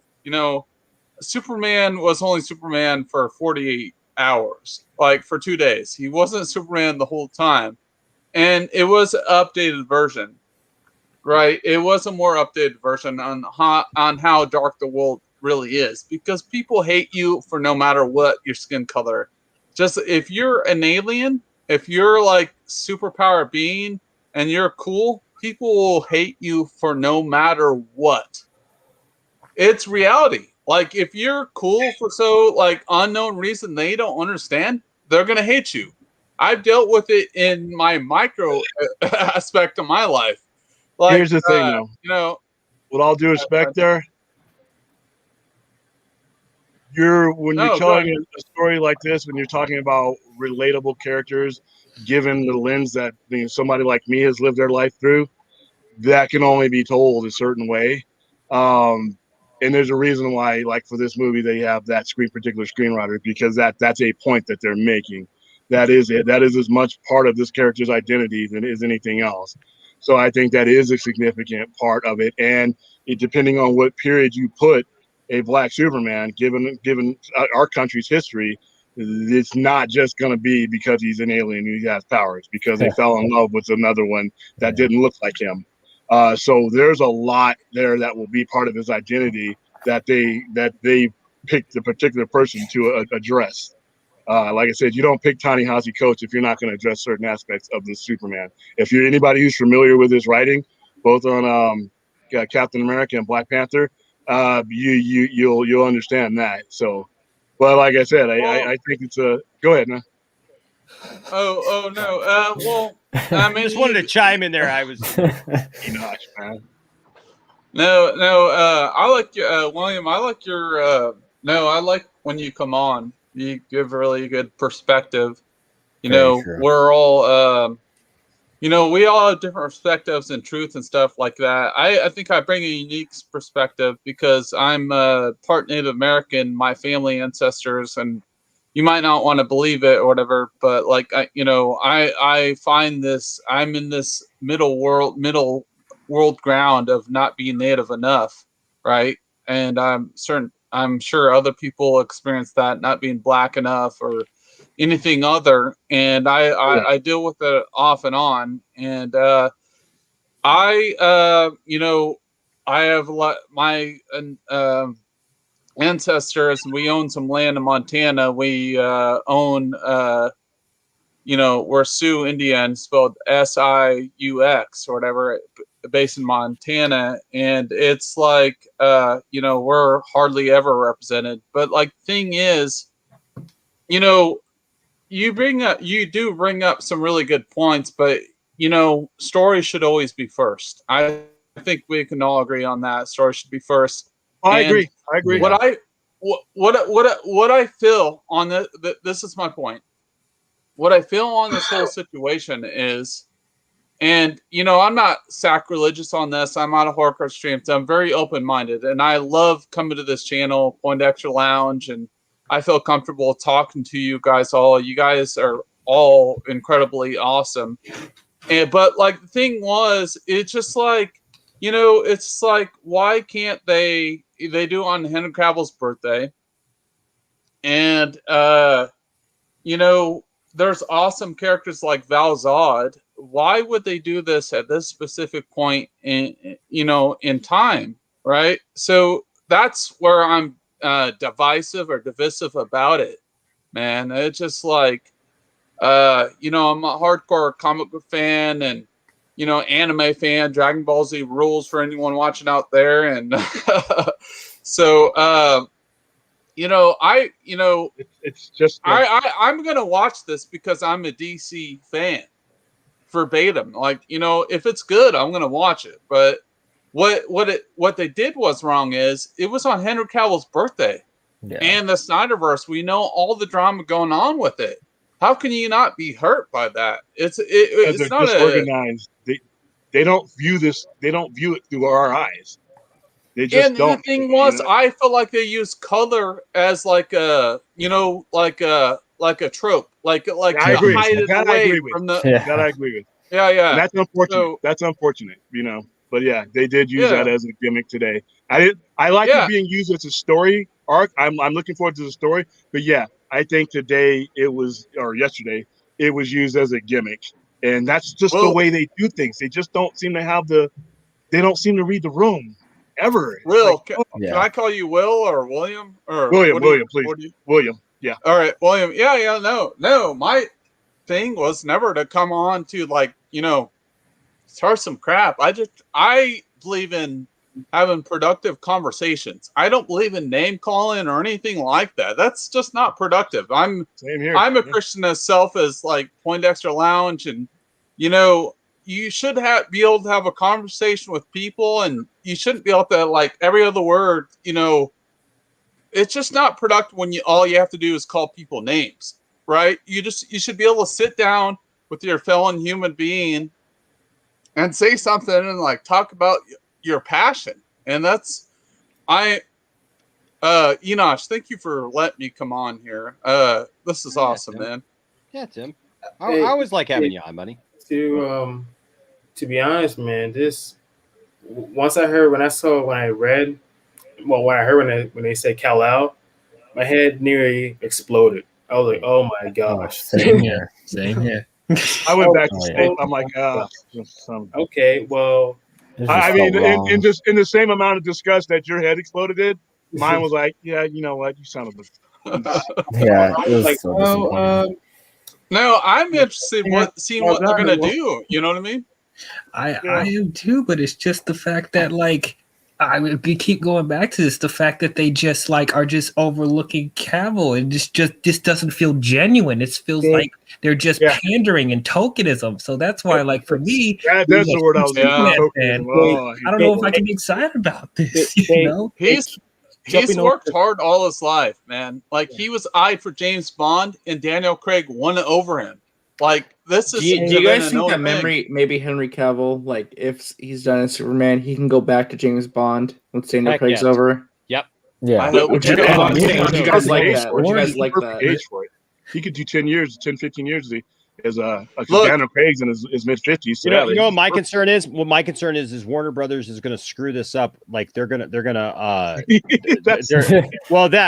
at that. the Warner Brothers is going to lead this on, and then that's somehow going to screw up his chances of getting James Bond. Or who's got James Bond? Is it MGM still, or is it? MGM. Yeah, I think so. It's Universal. MGM, and there's a private group that owns it as well, in conjunction with MGM. Okay, I mean, is MGM still a thing? I thought there was something Yeah, that it like is. MGM was like. Yeah, but they're subsidiaries. I got to look it up, but they're all connected now. There's like a Universal's, foundation that it's kind of like the Tolkien estate. Like it's like a family who owns the rights to James Bond, so they get to They decide. give the thumbs up or thumbs down to whoever plays it too. And I mean, he would make a great James Bond. Oh yeah, He'd make a fantastic James Bond. He's a great actor. Oh yeah. Hey, but DL Vince, DL Vince, to answer your question, because I talked about this video before, they would do themselves so many favors if they would just complete the Snyder arc, Cavill and everything, and be able to move on. Yeah, I would be fine with that. That would be it.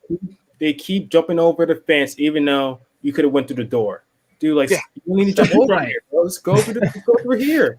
No, bro, we gotta jump. Finish it, and then give us an ending, and then I will be open-minded to all this other, even this disorganized goofiness that they do today or yesterday. I'm gonna be open-minded because you know what? I got my resolution. I got my Cavill, got whatever he's gonna get. Justice League, everything is done or close to being done. But right now, I don't trust them. I don't trust them to do anything. That's my thing. That's my thing. You know? They're just making it harder for themselves. They keep jumping over. Even though there's a door right there. Let's go to the door. Like Wild Coyote, paint the hole and Roadrunner runs right through the painted hole, but you go slamming right into it. I'm like, ah. And it's frustrating. It's frustrating. 100%, man. Well, I tell you what, I don't know what the future holds. I don't know how they're going to handle all of this going forward. I have the same concerns that you guys have. And you know, it's very unfortunate that we love these properties, that unfortunately they're not handled well in any way. It makes it so frustrating as a DC fan that these properties are not handled in a just an upright way, that it's like an upfront way, that you have confidence, you know, in the company that has them. But it's been that way. It's been that way for decades now, though. I mean, listen, you know what's crazy? You know what's crazy? You guys were talking about Roadrunner stuff. I don't trust Warner Brothers to make a good Coyote and Roadrunner movie at this point. Oh no, they'll make it live action. It's actually their animation division, so I trust. I know, but no, because listen, you guys are talking about Space Jam, okay? Mm-hmm. Now, listen, I'm just going to tell you.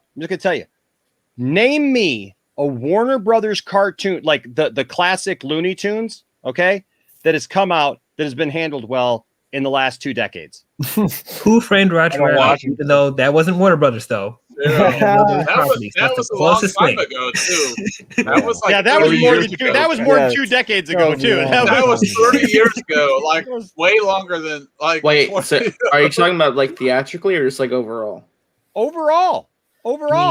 I like Looney Tunes Back in Action, but that wasn't a great movie. Looney Tunes Back in Action. I'm not saying they haven't done them. I'm not saying they haven't done them, but they have not been good. Yeah, I like Looney Tunes Back in Action. Brandon Fraser ones failed, man. Brandon Fraser ones failed really bad.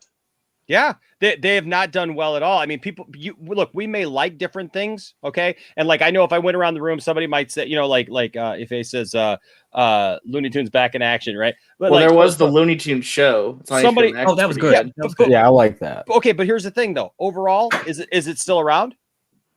Yeah. No, man. Is it on HBO Max? Well, it might be on HBO. Is it still being produced and why do you accept it as being a hit? No, it's not. No, it is not. That's what I'm saying. That's my problem with this is that Warner Brothers, things that are classically Warner Brothers in nature, for some reason they just don't know how to handle these properties anymore. what can go wrong will go wrong. Yes. Harry Potter, yeah. The Hobbits. Well, that's the thing. Is like you have Harry Potter, which is this amazing world. You have this amazing thing. I've been to Harry Potter World. I've got a video here on the channel of me and Tiffany going to Universal Studios and going into Harry Potter World. It's all done so well. And I'm sorry, for as much as I loved every Harry Potter movie, Fantastic Beasts is a mess.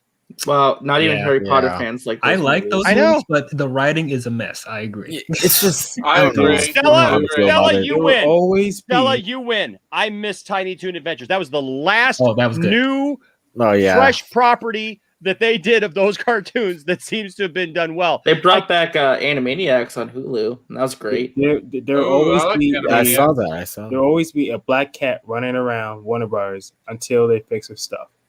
There'll always be a black cat running around. They just can't get away. What you started. I'm just saying. Listen, guys, just have faith, man. Matt Reeves is coming. He's gonna save us. I mean, it's hard to have faith. Have faith in the Batman. I hope so. That's not going to be enough, though, man. I hope so. All it takes is one good movie. Just get one good movie. The epitome of Warner Bros. Oh shoot! Just get one good movie, and the ball will go rolling down the hill. It's got to have one good movie. There needs to be a plan that we can all. You do you, boo, right?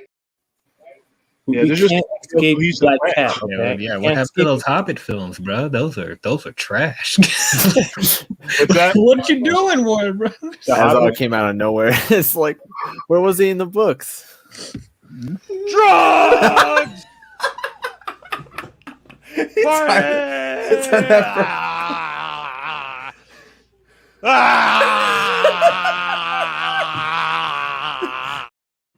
Yep, Peter Jackson was on drugs doing those movies for sure. I'm just saying, I have more faith in Matt Reeves than anyone else working at Warner Brothers. Here's Warner Brothers right here, trying to get their next projects off the ground. And then, dog. What the? There goes Santa. Oh.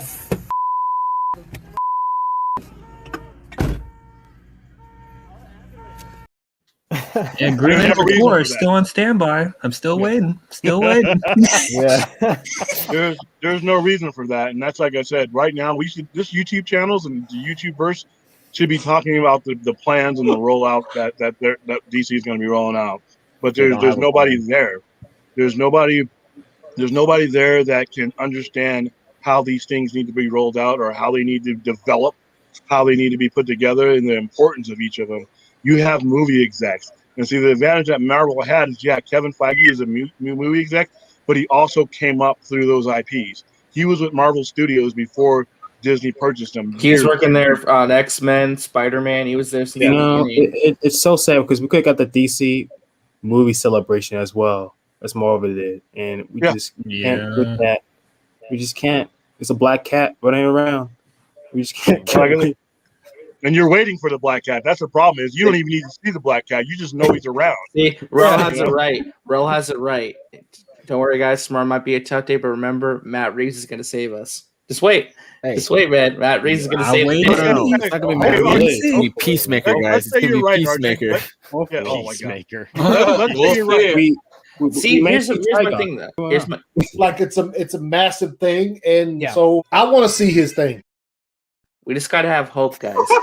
Even with something like Peacemaker, give it a chance. It could be good. It could be good. I'm just not hyped for it. Trigon's going to be the. I'm not saying to be hyped for it. I'm saying to give it a fair chance when it comes out. Yeah. Peeing in a toilet, I don't pee directly into the water.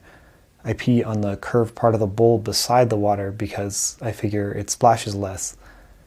But when you're peeing that close to the edge, the sporadic tiny offshoots of pee become a greater threat. I'm not sure if the accumulation of these offshoots is greater than the potential splashback from peeing mid-bowl. It's possible that I'm thinking about this too much, but it's also possible that I'm not thinking about this enough. It's possible.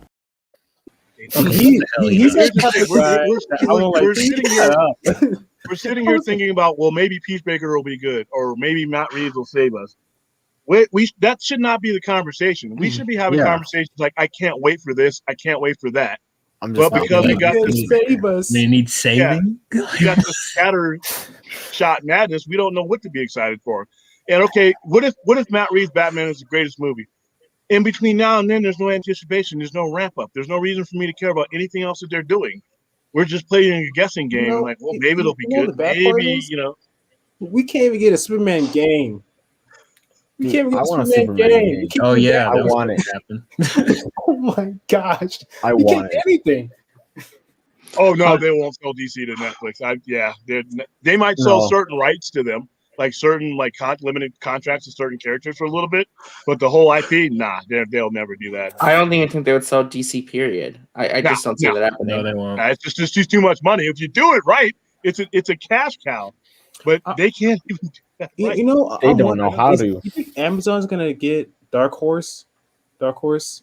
You think Amazon Prime's gonna get those? You know what? That's a very interesting thing I hadn't even thought about. Dark Horse definitely on the market. They have Hellboy and stuff. So I mean, because Amazon they've been kind of killing it. So if they get Dark Horse comics, they can do damage. Do a lot. You know what's more likely though? Maybe they would buy Image Comics.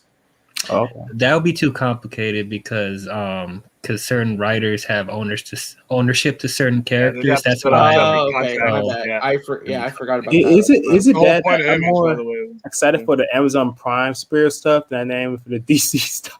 Hey, Invincible was fantastic. Dude, I was about to say that show was awesome. Yeah. No, I have not finished it yet. I'm on 4 episodes. I'm halfway through. I watched another episode. Other stuff's going on in the day, man. Hold on a second. Hold on. I watched another episode with my family tonight because I'm waiting to watch the whole thing with my family because my family loves it and we're watching it together as a family, a good wholesome family show. And so with blood and gore and it's not the very show wholesome. Your family. Hey, my family will dictate what we watch. But no, you know what? I'm halfway through it, so don't spoil it for me. I'm excited for Amazon Prime. I'm excited for Marvel, DC. Mm-hmm. Do your thing. I don't know, man.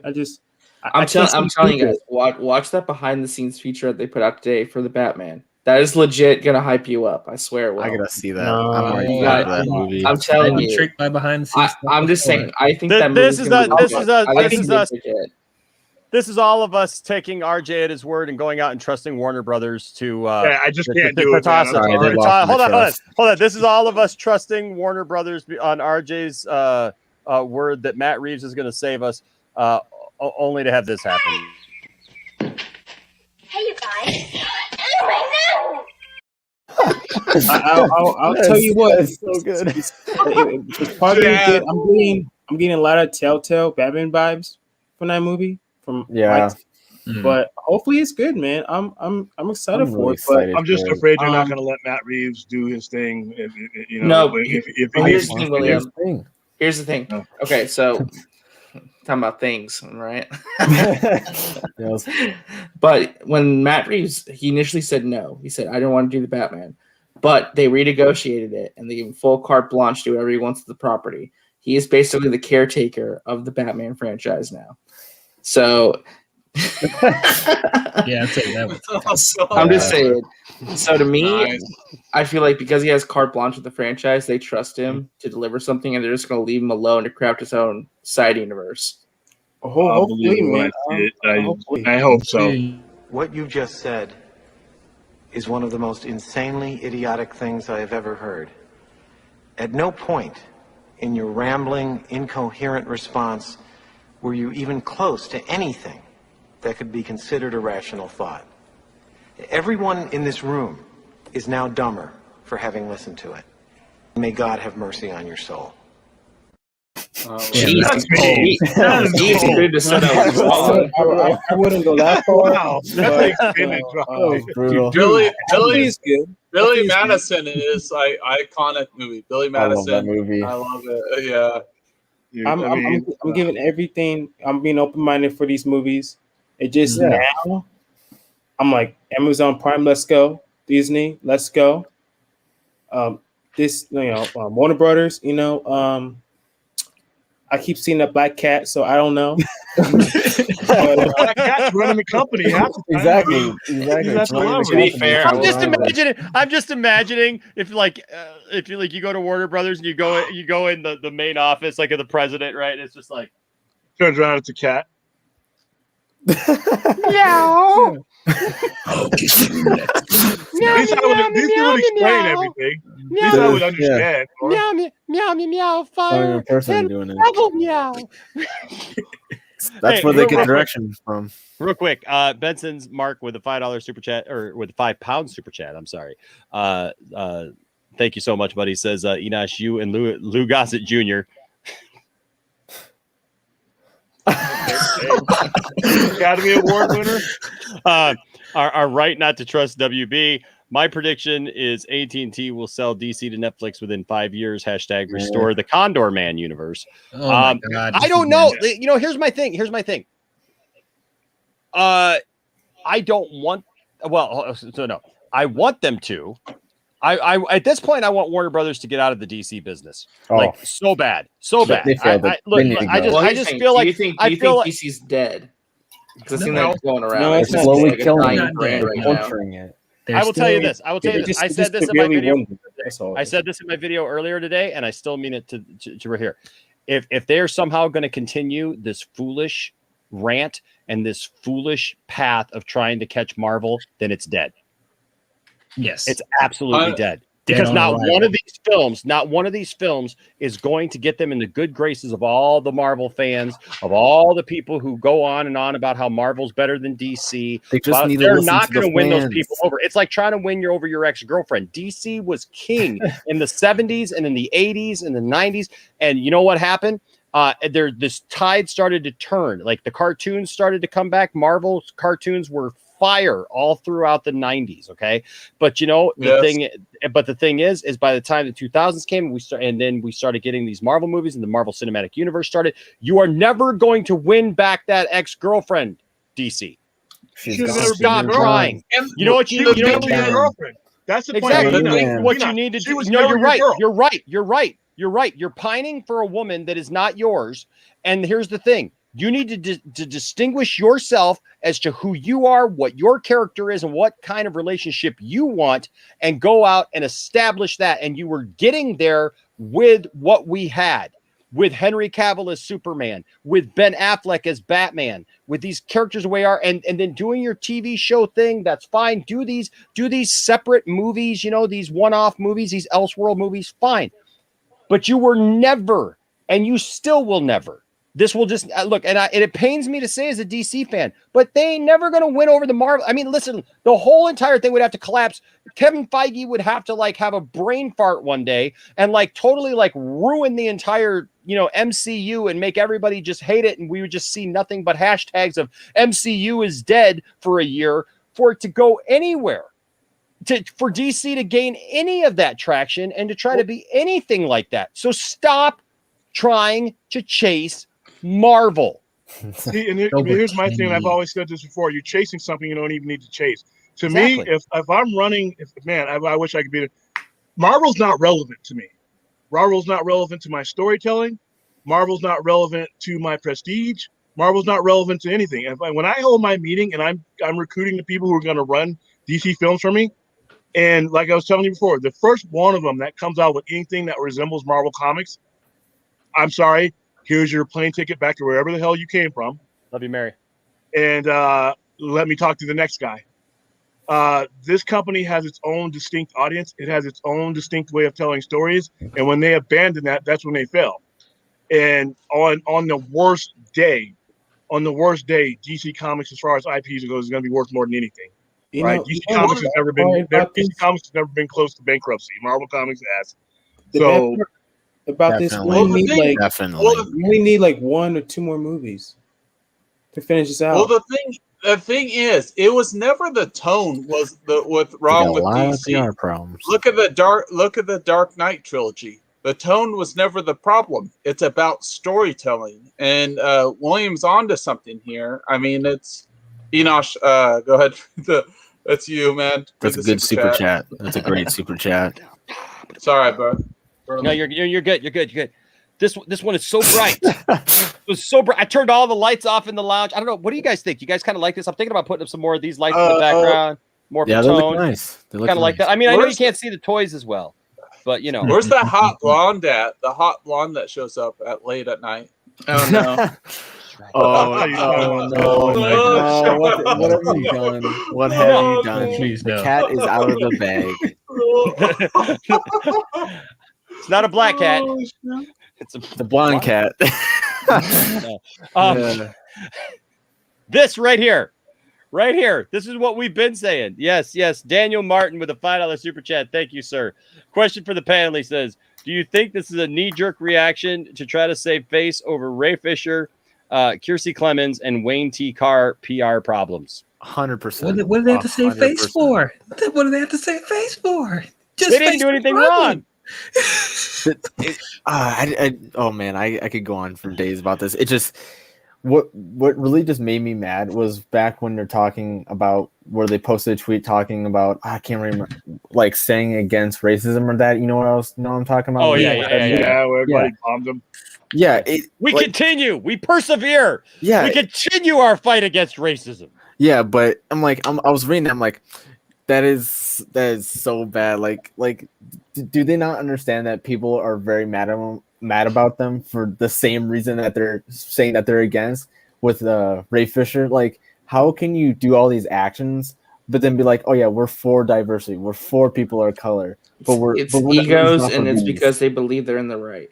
They don't think they're doing anything wrong. 90% of the population. Sorry, us geeks know who Ray Fisher is and are on. I understand what Warner Brothers has done, but the majority of the population is, like I was telling Jarvis, is just going to read that as another headline along with every other company that made the same headline that day. Most people don't know what's going on behind the scenes. Most people didn't know that there was a Snyder Cut. They didn't know who Ray Fisher was. So they gambled on the fact that the general population doesn't know what's going on. And they're right in that respect. They just probably posted because every other company was posting. That's what they did. It was just generic posting. It's the trendy thing. Like the millennial generations like to put all their no offense to them, they like to put their stuff in their pronouns, whatever. If you want to do that, that's 100%. I'm for you, right? But you shouldn't be able to tell someone that they should have to put something in their bio, right? To be like, trendy or whatever, right? It's your Facebook, it's your Instagram. You should be able to live your life. Most of these people are human beings. You might be a pastor of a church or a leader of some kind, and you don't even know what's going on, right? Yeah, and you're not like going to be so in touch with the media, and I think it's wrong to tell someone how to live their life, right? I mean, you can give them guidance and whatever and stuff like that, but like you should not be able to like dictate someone and tell them like, no, you're wrong, right? Yeah, they did the same thing with Gina Carano because I think there's something with her, like people were giving her crap because she didn't put like her pronouns in her bio, but then she did like some C-3PO thing in it, and it just Bebop or whatever. Yeah. See, like I'm someone that's dabbled in the talent industry myself, but I would never do that. She's more bold and courageous than I am. Maybe I'm a beta, but I'm more of a peacemaker or whatever. But like I would never just do that. I would just continue on and would not even respond. And but I do especially Disney. They kind of she had like exactly still she did a lot of stuff before all that. She did the pronoun thing. Then just that picture she posted up, then that's when she there was a lot of things that led to that. Yeah, My thing is this. Look, my thing has always been this. Okay, when I watch a movie or I watch a TV show, I don't care about your politics. Yeah. I don't care if you're 100%. right wing. Don't watch it for that. I don't care if you're right wing, left wing, mid, whatever you are. I don't care. Okay. I don't want to know who you voted for. I don't want to know which candidate you hated from the election last year. I don't want to know any of that stuff. I don't give a crap. You know what I want? I want a good story and I want you to act. Okay. I respect the fact I respect the fact that you have the political view that you have, but you know what? One of the things that I was most proud about this week is in all the junk that I've had thrown at me, somebody did a video, and I was hoping they could be on tonight, but they were doing a video about some of the stuff that happened last week with me having Jeremy from Geeks and Gamers on, and we were going back and forth. And they literally said, you know what? So Jeremy is this person is this person is it. Enosh is, I don't really know Enosh's political views. Oh, there you go. Yeah. You know what that means, folks? I'm doing my job. Because you know what? Here's the thing. I don't want you to be hung up on who Enosh voted for or who Enosh is supporting in this or that. Listen, I've got enough places in my life that part of my life comes through, okay? And we all do. But I don't want you to give a crap about who I support or don't support or get behind or whatever. There are some things, yes, that are important that we put out there, what we stand for. But I'm very thankful that somebody could literally look at watching my videos and go, Enosh just likes to talk about nerd stuff and he's pretty fair to everybody. That's the whole point. You know, this is not the time or place to talk about it. You know, this is exactly. This is get away from that. Look, listen, I already have enough people who try to assume that they know about me just because of my job or whatever, or because I supported Ray. What I think is hilarious is there are people who look at my job and they'll go, well, Enosh must think this way. And then there'll people look at the fact that I supported Ray Fisher and they're like, well, Enosh must think this way. And then like they'll go back and forth. And I'm just like, you guys are you know, because that's not what it's about. The Poindexter Lounge, man. I didn't start the Poindexter Lounge to get up on some political soapbox, man. I started this so that we could have like discussions like tonight. Like, what do you think about Superman? You know, like what do you think about Luke Skywalker? What do you think about that? So you know, so my thing is like when anybody starts jumping on too many of those points to like I don't know, to try to like rally people behind him for whatever purpose outside of their acting or whatever, I'm just like, you know what, just let it go. Like I don't need that from actors. And you know what, it kind of annoys me when I have a bunch of actors trying to tell me how I should live my life in my private life.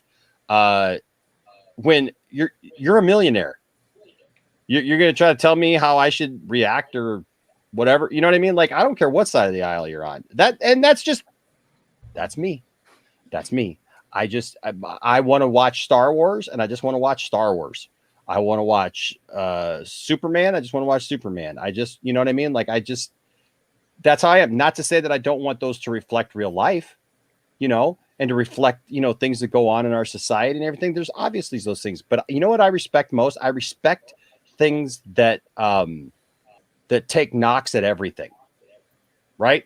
That they don't just knock one side or the other, but man, they can joke about, I like comedies that joke about both sides. I like comedies that poke fun at religion when they do it across the board. Yes, I'm a religious person. I don't even like to use that word like religious, because it just, to me, it brings on connotations of some kind of stout, you know, whatever. But I'm a person of faith, and you know what I love? I love things that poke fun at people of faith. You know why? Because I think that I can even take a look at my own faith and say there are things that are kind of silly about it.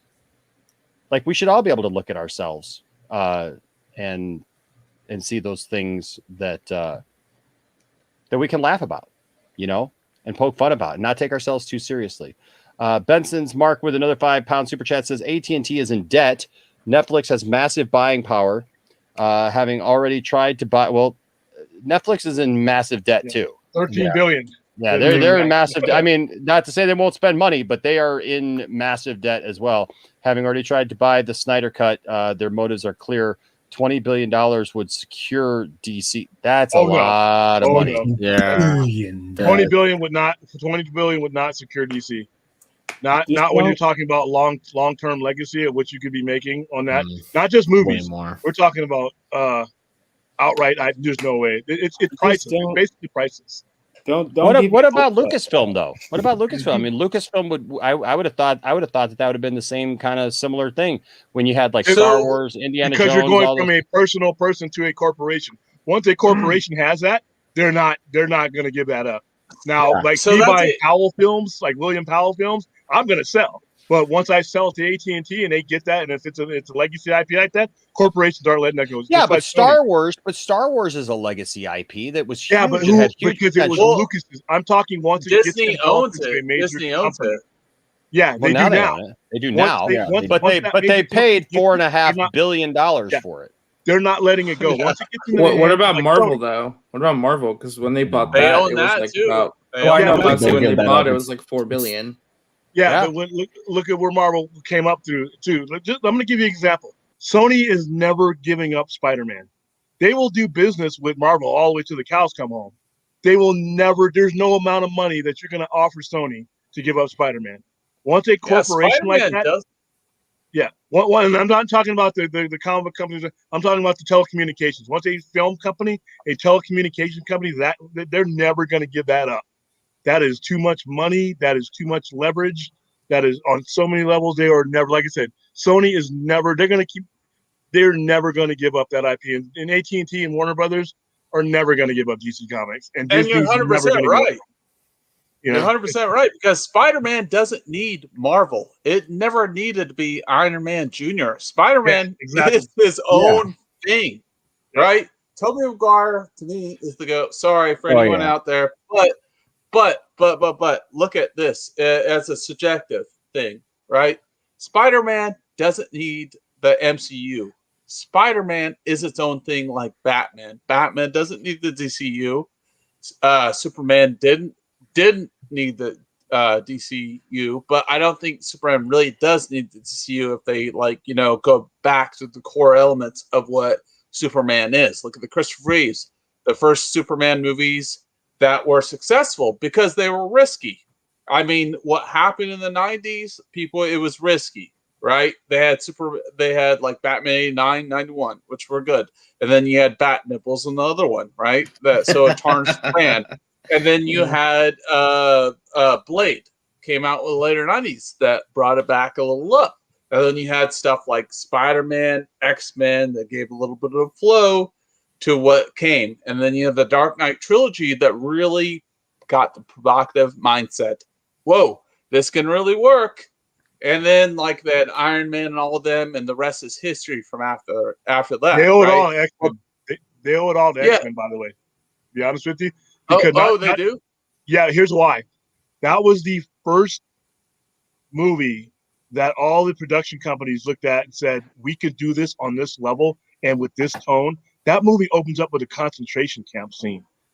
And every producer of every movie, Marvel or otherwise, were given the clarion call that, wow, people will buy this at this level. And from that point on, that's why X-Men is the most important comic book movie of the modern era. Forget about what you might think of the franchise or the movie itself, but it let Hollywood know that they could do this and they could escalate that on a level that they had not been doing before, That's a good point. I mean, with like Magneto's story, that's really compelling. I mean, like when you see that scene where Magneto or Ian McKellen, I can't remember, Ian McKellen, looking at that, it's like seeing the gates, and he's just like, you know what I mean?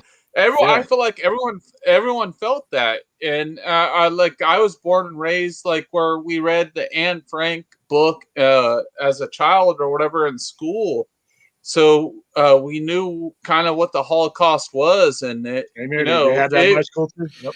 Yeah, being a big X-Men fan and a person that doesn't really like the X-Men franchise as a whole, I do respect them that they're willing to take risks and address adult, themes in those movies, and that's what makes them more memorable when they do that. They didn't play it safe. So a couple of things I wanted to address. What corporations can actually afford DC Comics? So there's only probably a couple. If they were to sell, I mean, like so like I was saying, like if Star Wars, Lucasfilm, all those properties sold for $4.5 billion.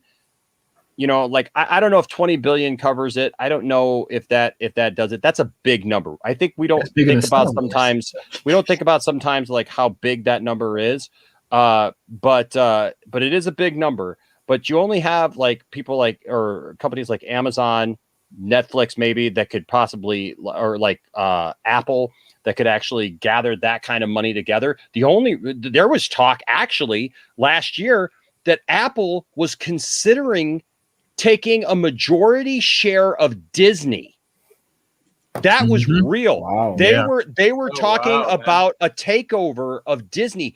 The only thing that was reported that said that stopped Apple from doing it, because Apple had the money to do it. The only thing that I ever saw reported ever that said why that all kind of dissipated was Apple did not want to get into the theme park business. They wanted the IP, they wanted the property stuff, but they did not want to get into that aspect of it, and so they didn't. They could have bought a majority share of Disney. So there's companies out there that can do it. Now, I will say this. When it comes to Sony, and I agree with you, William, that Sony will not of their own accord just sell Spider-Man, right? And just go, hey, we just want to give up Spider-Man. But, you know, Sony is a little lucky right now because Sony was on its way to not having a choice. Real quick there for a minute. Sony had some stuff. It's amazing how quick things can change for a company. And then all of a sudden you don't have a choice if you want to stay around. Look at Fox. Who would have ever thought that Fox would have been sold to Disney? Nope. I was like, that was never going to happen. That I would, if you would have told me that 10 years ago, 15 years ago, 20 years ago, that 20th Century Fox would be sold to Disney, all of their properties, all of their IP, all of their franchises. And I mean, and look what Disney owns now. That was no small. Well, that was for two reasons. One, because the Murdochs did not want to be like, they didn't think they had the infrastructure to invest in streaming. And two, they wanted to refocus their company on news and sports. They lowballed. They didn't lowball, but that went for a much lower price than they could have. Yeah. Oh, I agree. But the point being is that nothing is ever really impossible. If a company gets to a point where they either need the money, is going out, or the focus of the company completely changes, we've seen it. So nothing would surprise me. I don't think that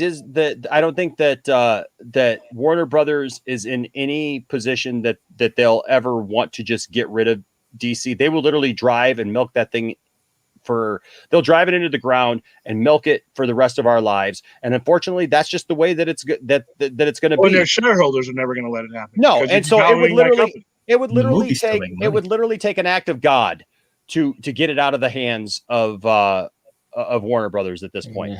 But stranger things have happened. Things have happened. A couple other things, and we're going to wrap this up because it's been a great conversation. It's been an amazing conversation. Everybody's been good, but I just wanted to address that. I also wanted to what else was it? There was something else in here that I wanted to address. Probably the most important thing in the chat tonight. No, I don't like cake.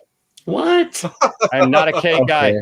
I'm not a cake guy. No, you know what? I subscribe to the Dwayne "The Rock" Johnson take on that. Give me pie any day, baby. Give me pie any day. As long as it's not pineapple on pizza, I'll eat it. I'll eat pineapple on pizza. I'll eat pineapple on pizza all day long. I love pineapple on pizza is a thing. I love it. Absolutely, I'll eat pineapple on pizza all day long. I tried it. Pineapple pizza's nasty. I'm sorry. No, it's not. No, it's not, man. Pineapple with pepperoni. Oh, that's some good stuff. I did try that. It's very decent. Wine pizza. It wasn't for me. But you can keep the cake. I don't even like birthday cake. Like seriously, there's only like I hate it. There's a couple of cakes that I'll like nibble on, but like people will just be like, "Oh, don't you want some cake?" And I'm just like, I thank God now that I had bariatric surgery because I can't have all the sugar. So you now like I just ice cream at least. Well, I love ice cream. Who doesn't Okay, love ice okay. cream? But I can't really That's have it it. anymore. I mean, it's got to be sugar free. But you know, I mean, it is what it is. I mean, 'cause Yeah, I'm not an ice cream person. So I was an ice cream dude. I could polish off a tub of ice cream just like that. That was not a problem. But Not cake? not cake, not cake. Why? You What- can keep what the is- cake. what is- There's something about cake. I am just not. It's too rich. I don't like things that are rich. I don't like things that are overly just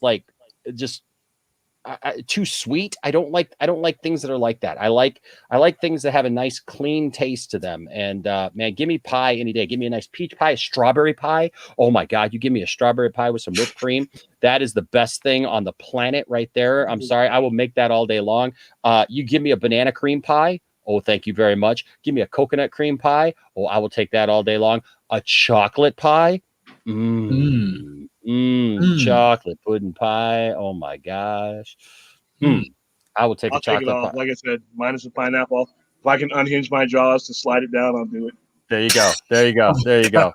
Well, and yes, I do love South Park. I do love South Park. One of the many reasons why I will not get rid of Disney or rid of HBO Max, because I can watch. Could you imagine South Park on Disney Plus though? Nah.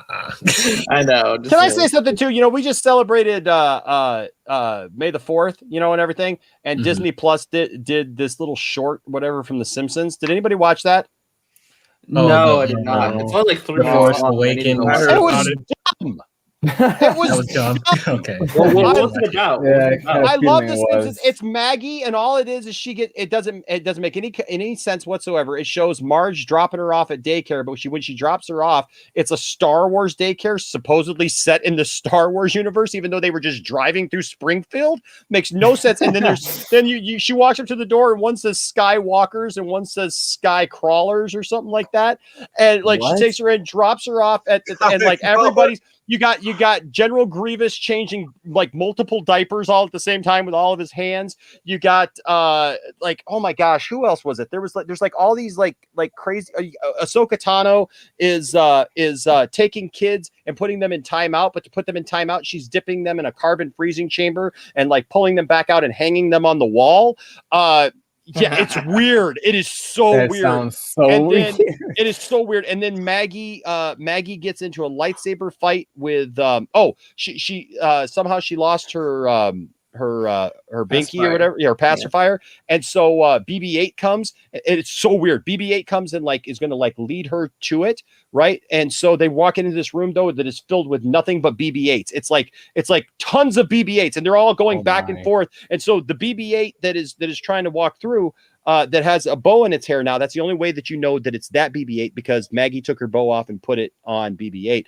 And so BB-8 is going through this crisscross of all these BB-8s getting banged up back and forth and stuff and getting tossed to and fro. And then when it clears finally, BB-8 is completely damaged, beat up, dented, hurt, whatever. And it's weird. And so she gets her binky back. And then you know that other baby that has like the eyebrows? Oh yeah. So that's Darth Maul. Right, that comes out of nowhere, and it's a Darth Maul baby and has a double-edged lightsaber. And Maggie looks at it, stretches out her binky into the size of a lightsaber, but it's not a lightsaber, and then fights Darth Maul for like less than a minute. Oh my god! It's horrible, and it's stupid. Hold on. It's dumb. I'm sorry. Was all of it part of her imagination or what? Yeah, I'm about to say imagination. No. It's just a dream in No. a car ride. No, it just ends. No. Oh, no. You know how it ends? I'm sorry. Spoiler alert for anybody who didn't see it. This is how it ends. She literally gets. She's like. There's like a talk about dark. Okay, if it wasn't dark enough to be dipping little children in the carbon freezing chamber and hanging them on a wall. Okay, there's like a shelving unit behind her, and baby Darth Maul uses the Force, pulls the entire thing down on top of Maggie, killing Maggie. Oh wow! Right, killing Maggie underneath all this rubble, and BB-8 rolls up, and then Yoda Maggie. Force Ghost, which is just Maggie with Yoda ears, with yellow Yoda ears. It's not even like green Yoda ears, like to be a joke. Like literally floats up, and is like, and then it ends. And then it's got That like, is you know how the so- Mandalorian has Oh like my the gosh. artistry kind of thing, you know, as Yeah. the credits are playing. It's got that. So it like shows parts of the same So thing they that killed you just Maggie watched. Simpson. They Yes, killed they Maggie kill Simpson. Maggie Simpson. Wow. They beat up BB-8 and they dip a bunch of kids in the carbon freezing chamber and hang them on a wall for timeout. And then it actually shows something that would have been funny to see Homer like at the cantina, like drinking a beer. It shows that in that whole you know, like Mandalore, yeah, that kind of thing. But it makes no sense whatsoever. It was horrible. It's 3 minutes of my life. I literally thought that I came halfway into it. I rewound it to make sure that like one of my family members had not started it and just not finished it. And like I was like, oh my God, that is the whole thing. This is the stupidest thing. I love The Simpsons, but this is dumb. It was awful. Disney. It was horrible. I Do just love better, DL's Disney. reaction to all. I His thought I face is gotta watch this. priceless. This sounds too good to be true. I'm gonna watch it just to see how awful it is. It just sounds. It's only like 3 minutes. Oh my gosh. So it's a super What quick I've been watch. listening That all about. happens in 3 minutes. It's gonna be the worst 3 minutes. It's gonna be That the all worst 3 happens in minutes. 3 minutes. All happens in 3 minutes. How many brain I cells gotta can I find lose it. in 3 minutes? But you know, sounds pretty intense, man. but you know what? The point of it, the point of everything though is at the end of the day, I know Saggy's not here, but Blue Beetle gonna be $1 billion franchise. Oh my God. Hey, hold on. You know what? Hold on. Ant-Man can be I'll be that. Wait No. until I found it. I found it. Holy cow. guys. I watched it once. I just have that kind of memory, guys. That's just Just wait until the Batman comes out. Matt Reeves is gonna save us, and it'll be $1 billion hit. Same with Peacemaker. Hey, I keep saying this, and, guys. and after Batman comes out, we'll have to update this one. Wait, what the hell? Oh, that's better. I thought I had shit on my screen for a sec. You never used that one before. At least never when I've been on. Oh, that's one of my favorite ones. I love that one. That's one of my favorite ones. So yeah. That's hilarious. So you know, here at the end of the day, if Warner Brothers does not get their stuff together, let's just be honest. This next couple years is going to separate the winners from the losers. And there's going to be, I don't know that there's going to be too many winners. The Batman may be one of the winners. I'm telling you, that's going to be $1 billion hit. I have to take it to Vegas with those odds. I'm from Vegas. I don't know. I'm from Vegas. I'm from Vegas. William is in Vegas. But you know what? After hearing William's bets earlier tonight, and knowing how off they are, there's two types of people in this world. There's winners and there's losers. And just so that we're clear, every time we step on this field, our goal is to be a winner. And if your dad has said, oh, it doesn't matter whether you win or lose, just as long as you have fun, well, I hate to say it, your dad's a loser. I love that one. That cold, great. man. If you think that's cold. Do you hear that? Listen. Even Grandma in heaven is booing you right now. That one I did see. I never saw that one. That is. RJ still positive about Peacemaker. And the Batman. Well, for me, it's more so the Batman. Peacemaker I just do as a joke, but I'm being serious, guys. Like, I think a positive attitude is going to go a long way. This better be the greatest Batman movie ever. Well, there's a positive attitude, and then there's like. Well, I want to say something. $1 billion doesn't mean crap anymore because this is why. Captain Marvel movie. These films cost like Captain Marvel. Well, that move. The Lion King 2019. It was alley-ooped right before the Marvel movie, and the movie cost $200 million to make, $270 million to advertise. So then also you have to consider percentage, what goes into it. 1/3 goes to the movie theaters, sliding scale. So what you're looking at is a $400 million profit. Well, how much does it cost to make a movie? You saw what I brought up before. Did the movie really make money? So you're telling me there's a chance? Yeah! My point is these things are expensive, man. You really Yeah, got to they make are. They an are. astounding profit. Just because you make $400 million profit, it doesn't mean that it's a success, because you have to pump out more money to make the next movie. So that's what people don't realize. They're spending too much money on these movies. I think that ultimately you just need to have good forward momentum. If you release good movies that audiences and critics like, it builds up a lot of momentum for your franchise. Yeah. So Have a plan. Have a plan and stick to it. I know. Continuity. I'm just saying. Continuity. I think the Batman could exactly. be like getting that ball rolling for like DC. Might be a start. Future. Might be a start on it the might right be track. like the solid starting point. I gotta wait till next year to give a rat's ass about DC films. Man, Yes. that's a long time. Give you time to recharge. I mean, Enosh, back me up here, man. You know the Batman's. Well, gonna be good, right? merchandising is huge, though. Merchandising is huge. Oh yeah, for sure. Enosh. Believe in Enosh's background and Matt Reeves. Believe in Matt Reeves. Look at Enosh. She's gonna exit the lounge. She's gonna exit. It's probably gonna be a better movie than the Batman. And of course, I'm just messing. But here we go. It's Enosh's Justice League. Right here. Oh that would be dope. Brainiac would be awesome. I should put them in Poindexter Lounge Wrestling, PLW. If you finish that movie, you would be light years ahead of DC right now. I would, because in my movie, the Flash would be good, like in Zack Snyder's Justice League. I mean, he runs so fast, it would be like, Oh, where was he? I didn't even see him. Have you shown him on screen yet? Have you shown him yet? I'm still waiting. He's so fast he can appear on the same screen at the same time. Whoa. That's a reused joke from when I was on another stream. Anyways, this is a more compelling DC film right here. That's Zack Snyder's Justice League 2 right there. Justice League 2. Who will win? Place your bets. I want to know who William thinks is going to win. Superman. All right, I got Darkseid. We need Green Lantern in there to help. Superman can't beat Darkseid by himself. He needs Green Lantern, and he needs he needs his team. Yeah.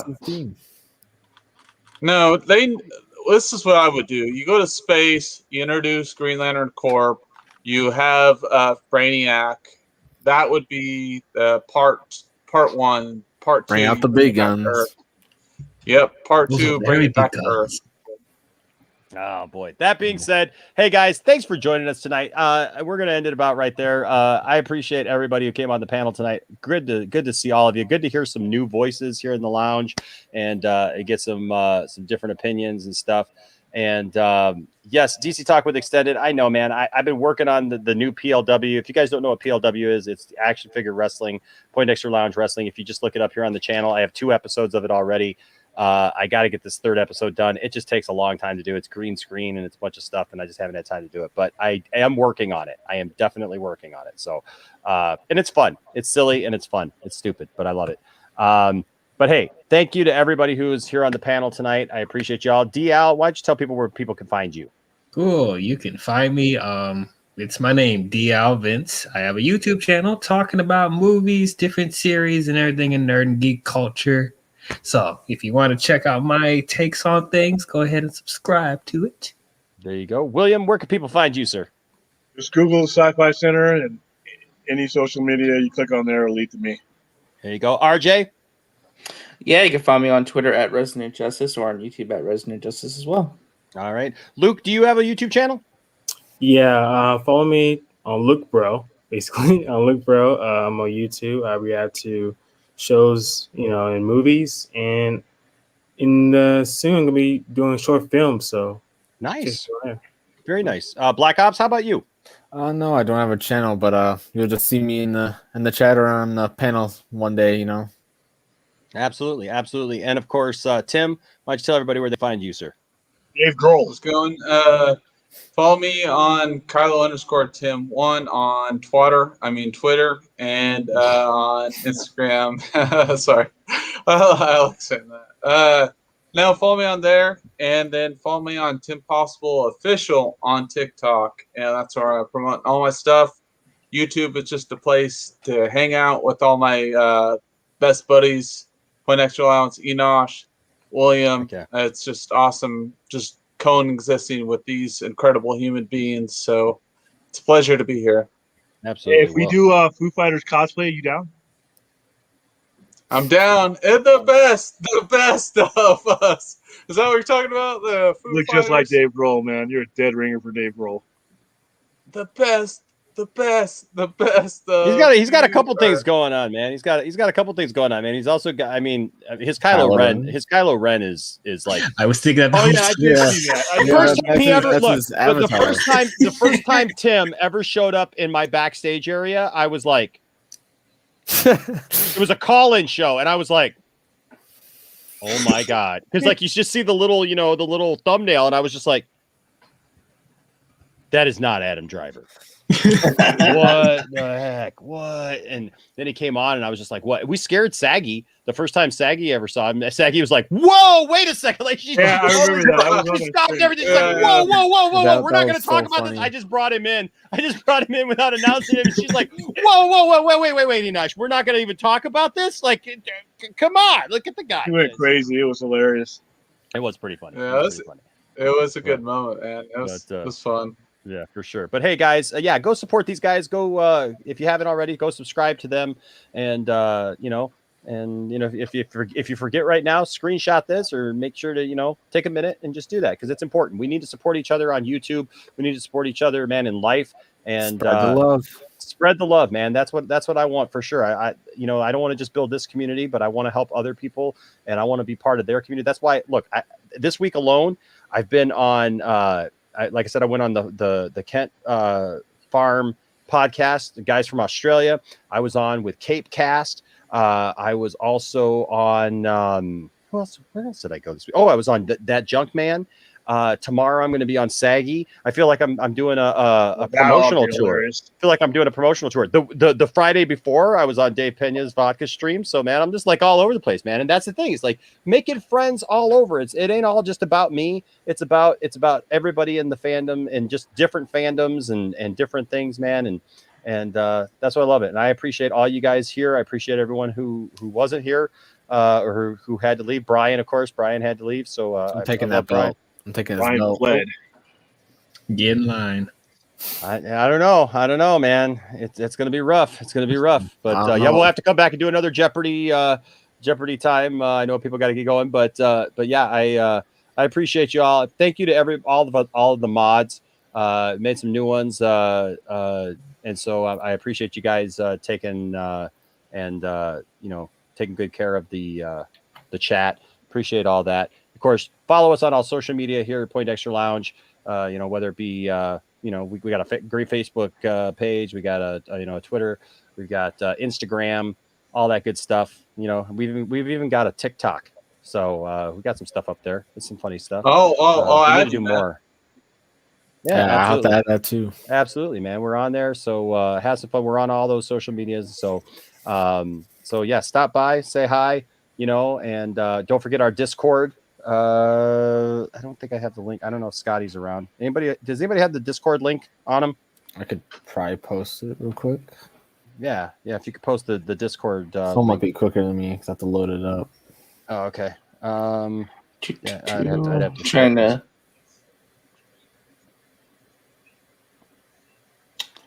We got a great Discord, lots of fun stuff going on there, and just lots of great channels on the Discord. So don't pass on that. If we get up here in a second, actually, I probably do it here in a second. Let's see if I can get it. There we go. I'll drop this in the chat, and then. Yeah, my Discord's acting up. It's saying waiting. I'm just trying to airdrop it to my computer, and it's like waiting. But while it's waiting, stop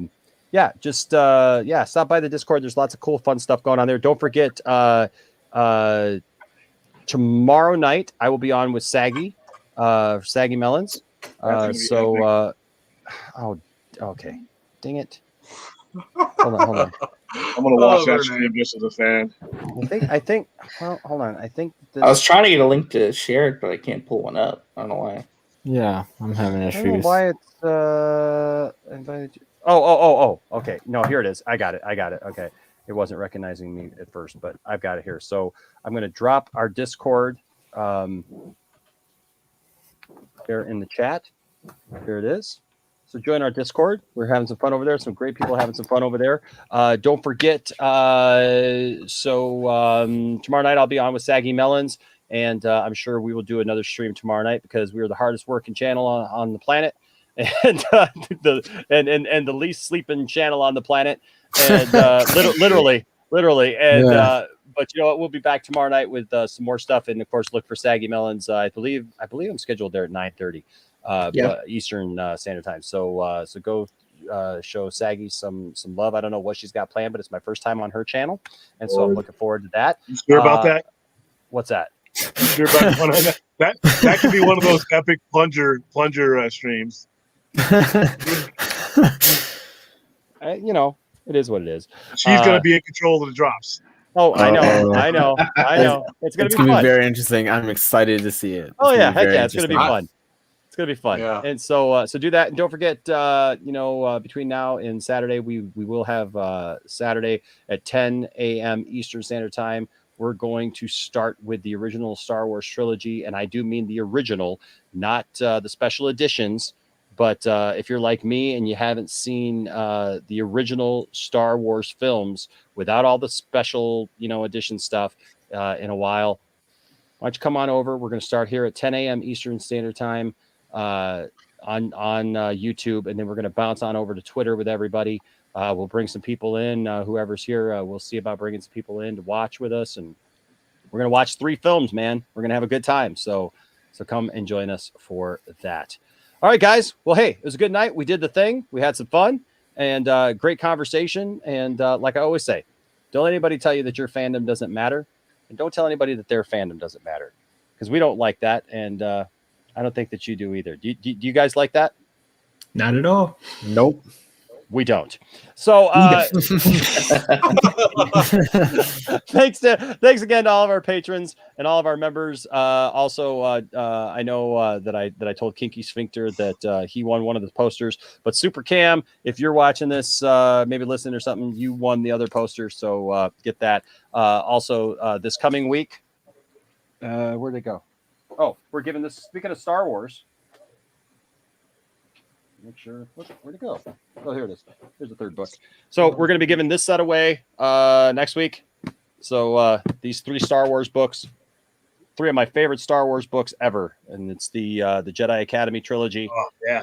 Oh my gosh, such great books. XR Kun. There's great Sith stuff. There's great Han Solo stuff here on Kessel. The Kessel run is mentioned here of like how he actually did it. Like and of course it's in Legends, but I like it better. I love Solo, but it's actually kind of better than that. But there's all kinds of awesome stuff in these books. And so we're going to give a set of this away next week. So that, of course, same rules as everything else we do. Just be a patron, be a member, or give a super chat at any time, and you're automatically in the running for that. So, like I say, treat everybody with respect, be nice to people, and try your best with Warner Brothers. I don't know what to tell you guys anymore about this. Like, seriously, every time I try to tell you guys to be nice to Warner Brothers does something else and slaps you in the face. And so, look, just be good. Like Brian said, don't lose your cool. Don't give them reason or ammunition against the fandom. But maintain your peace while still speaking truth.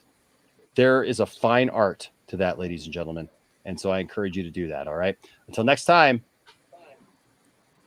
there will always be a place for you in the Poindexter Lounge. We'll see you later. Peace. Stay nerdy.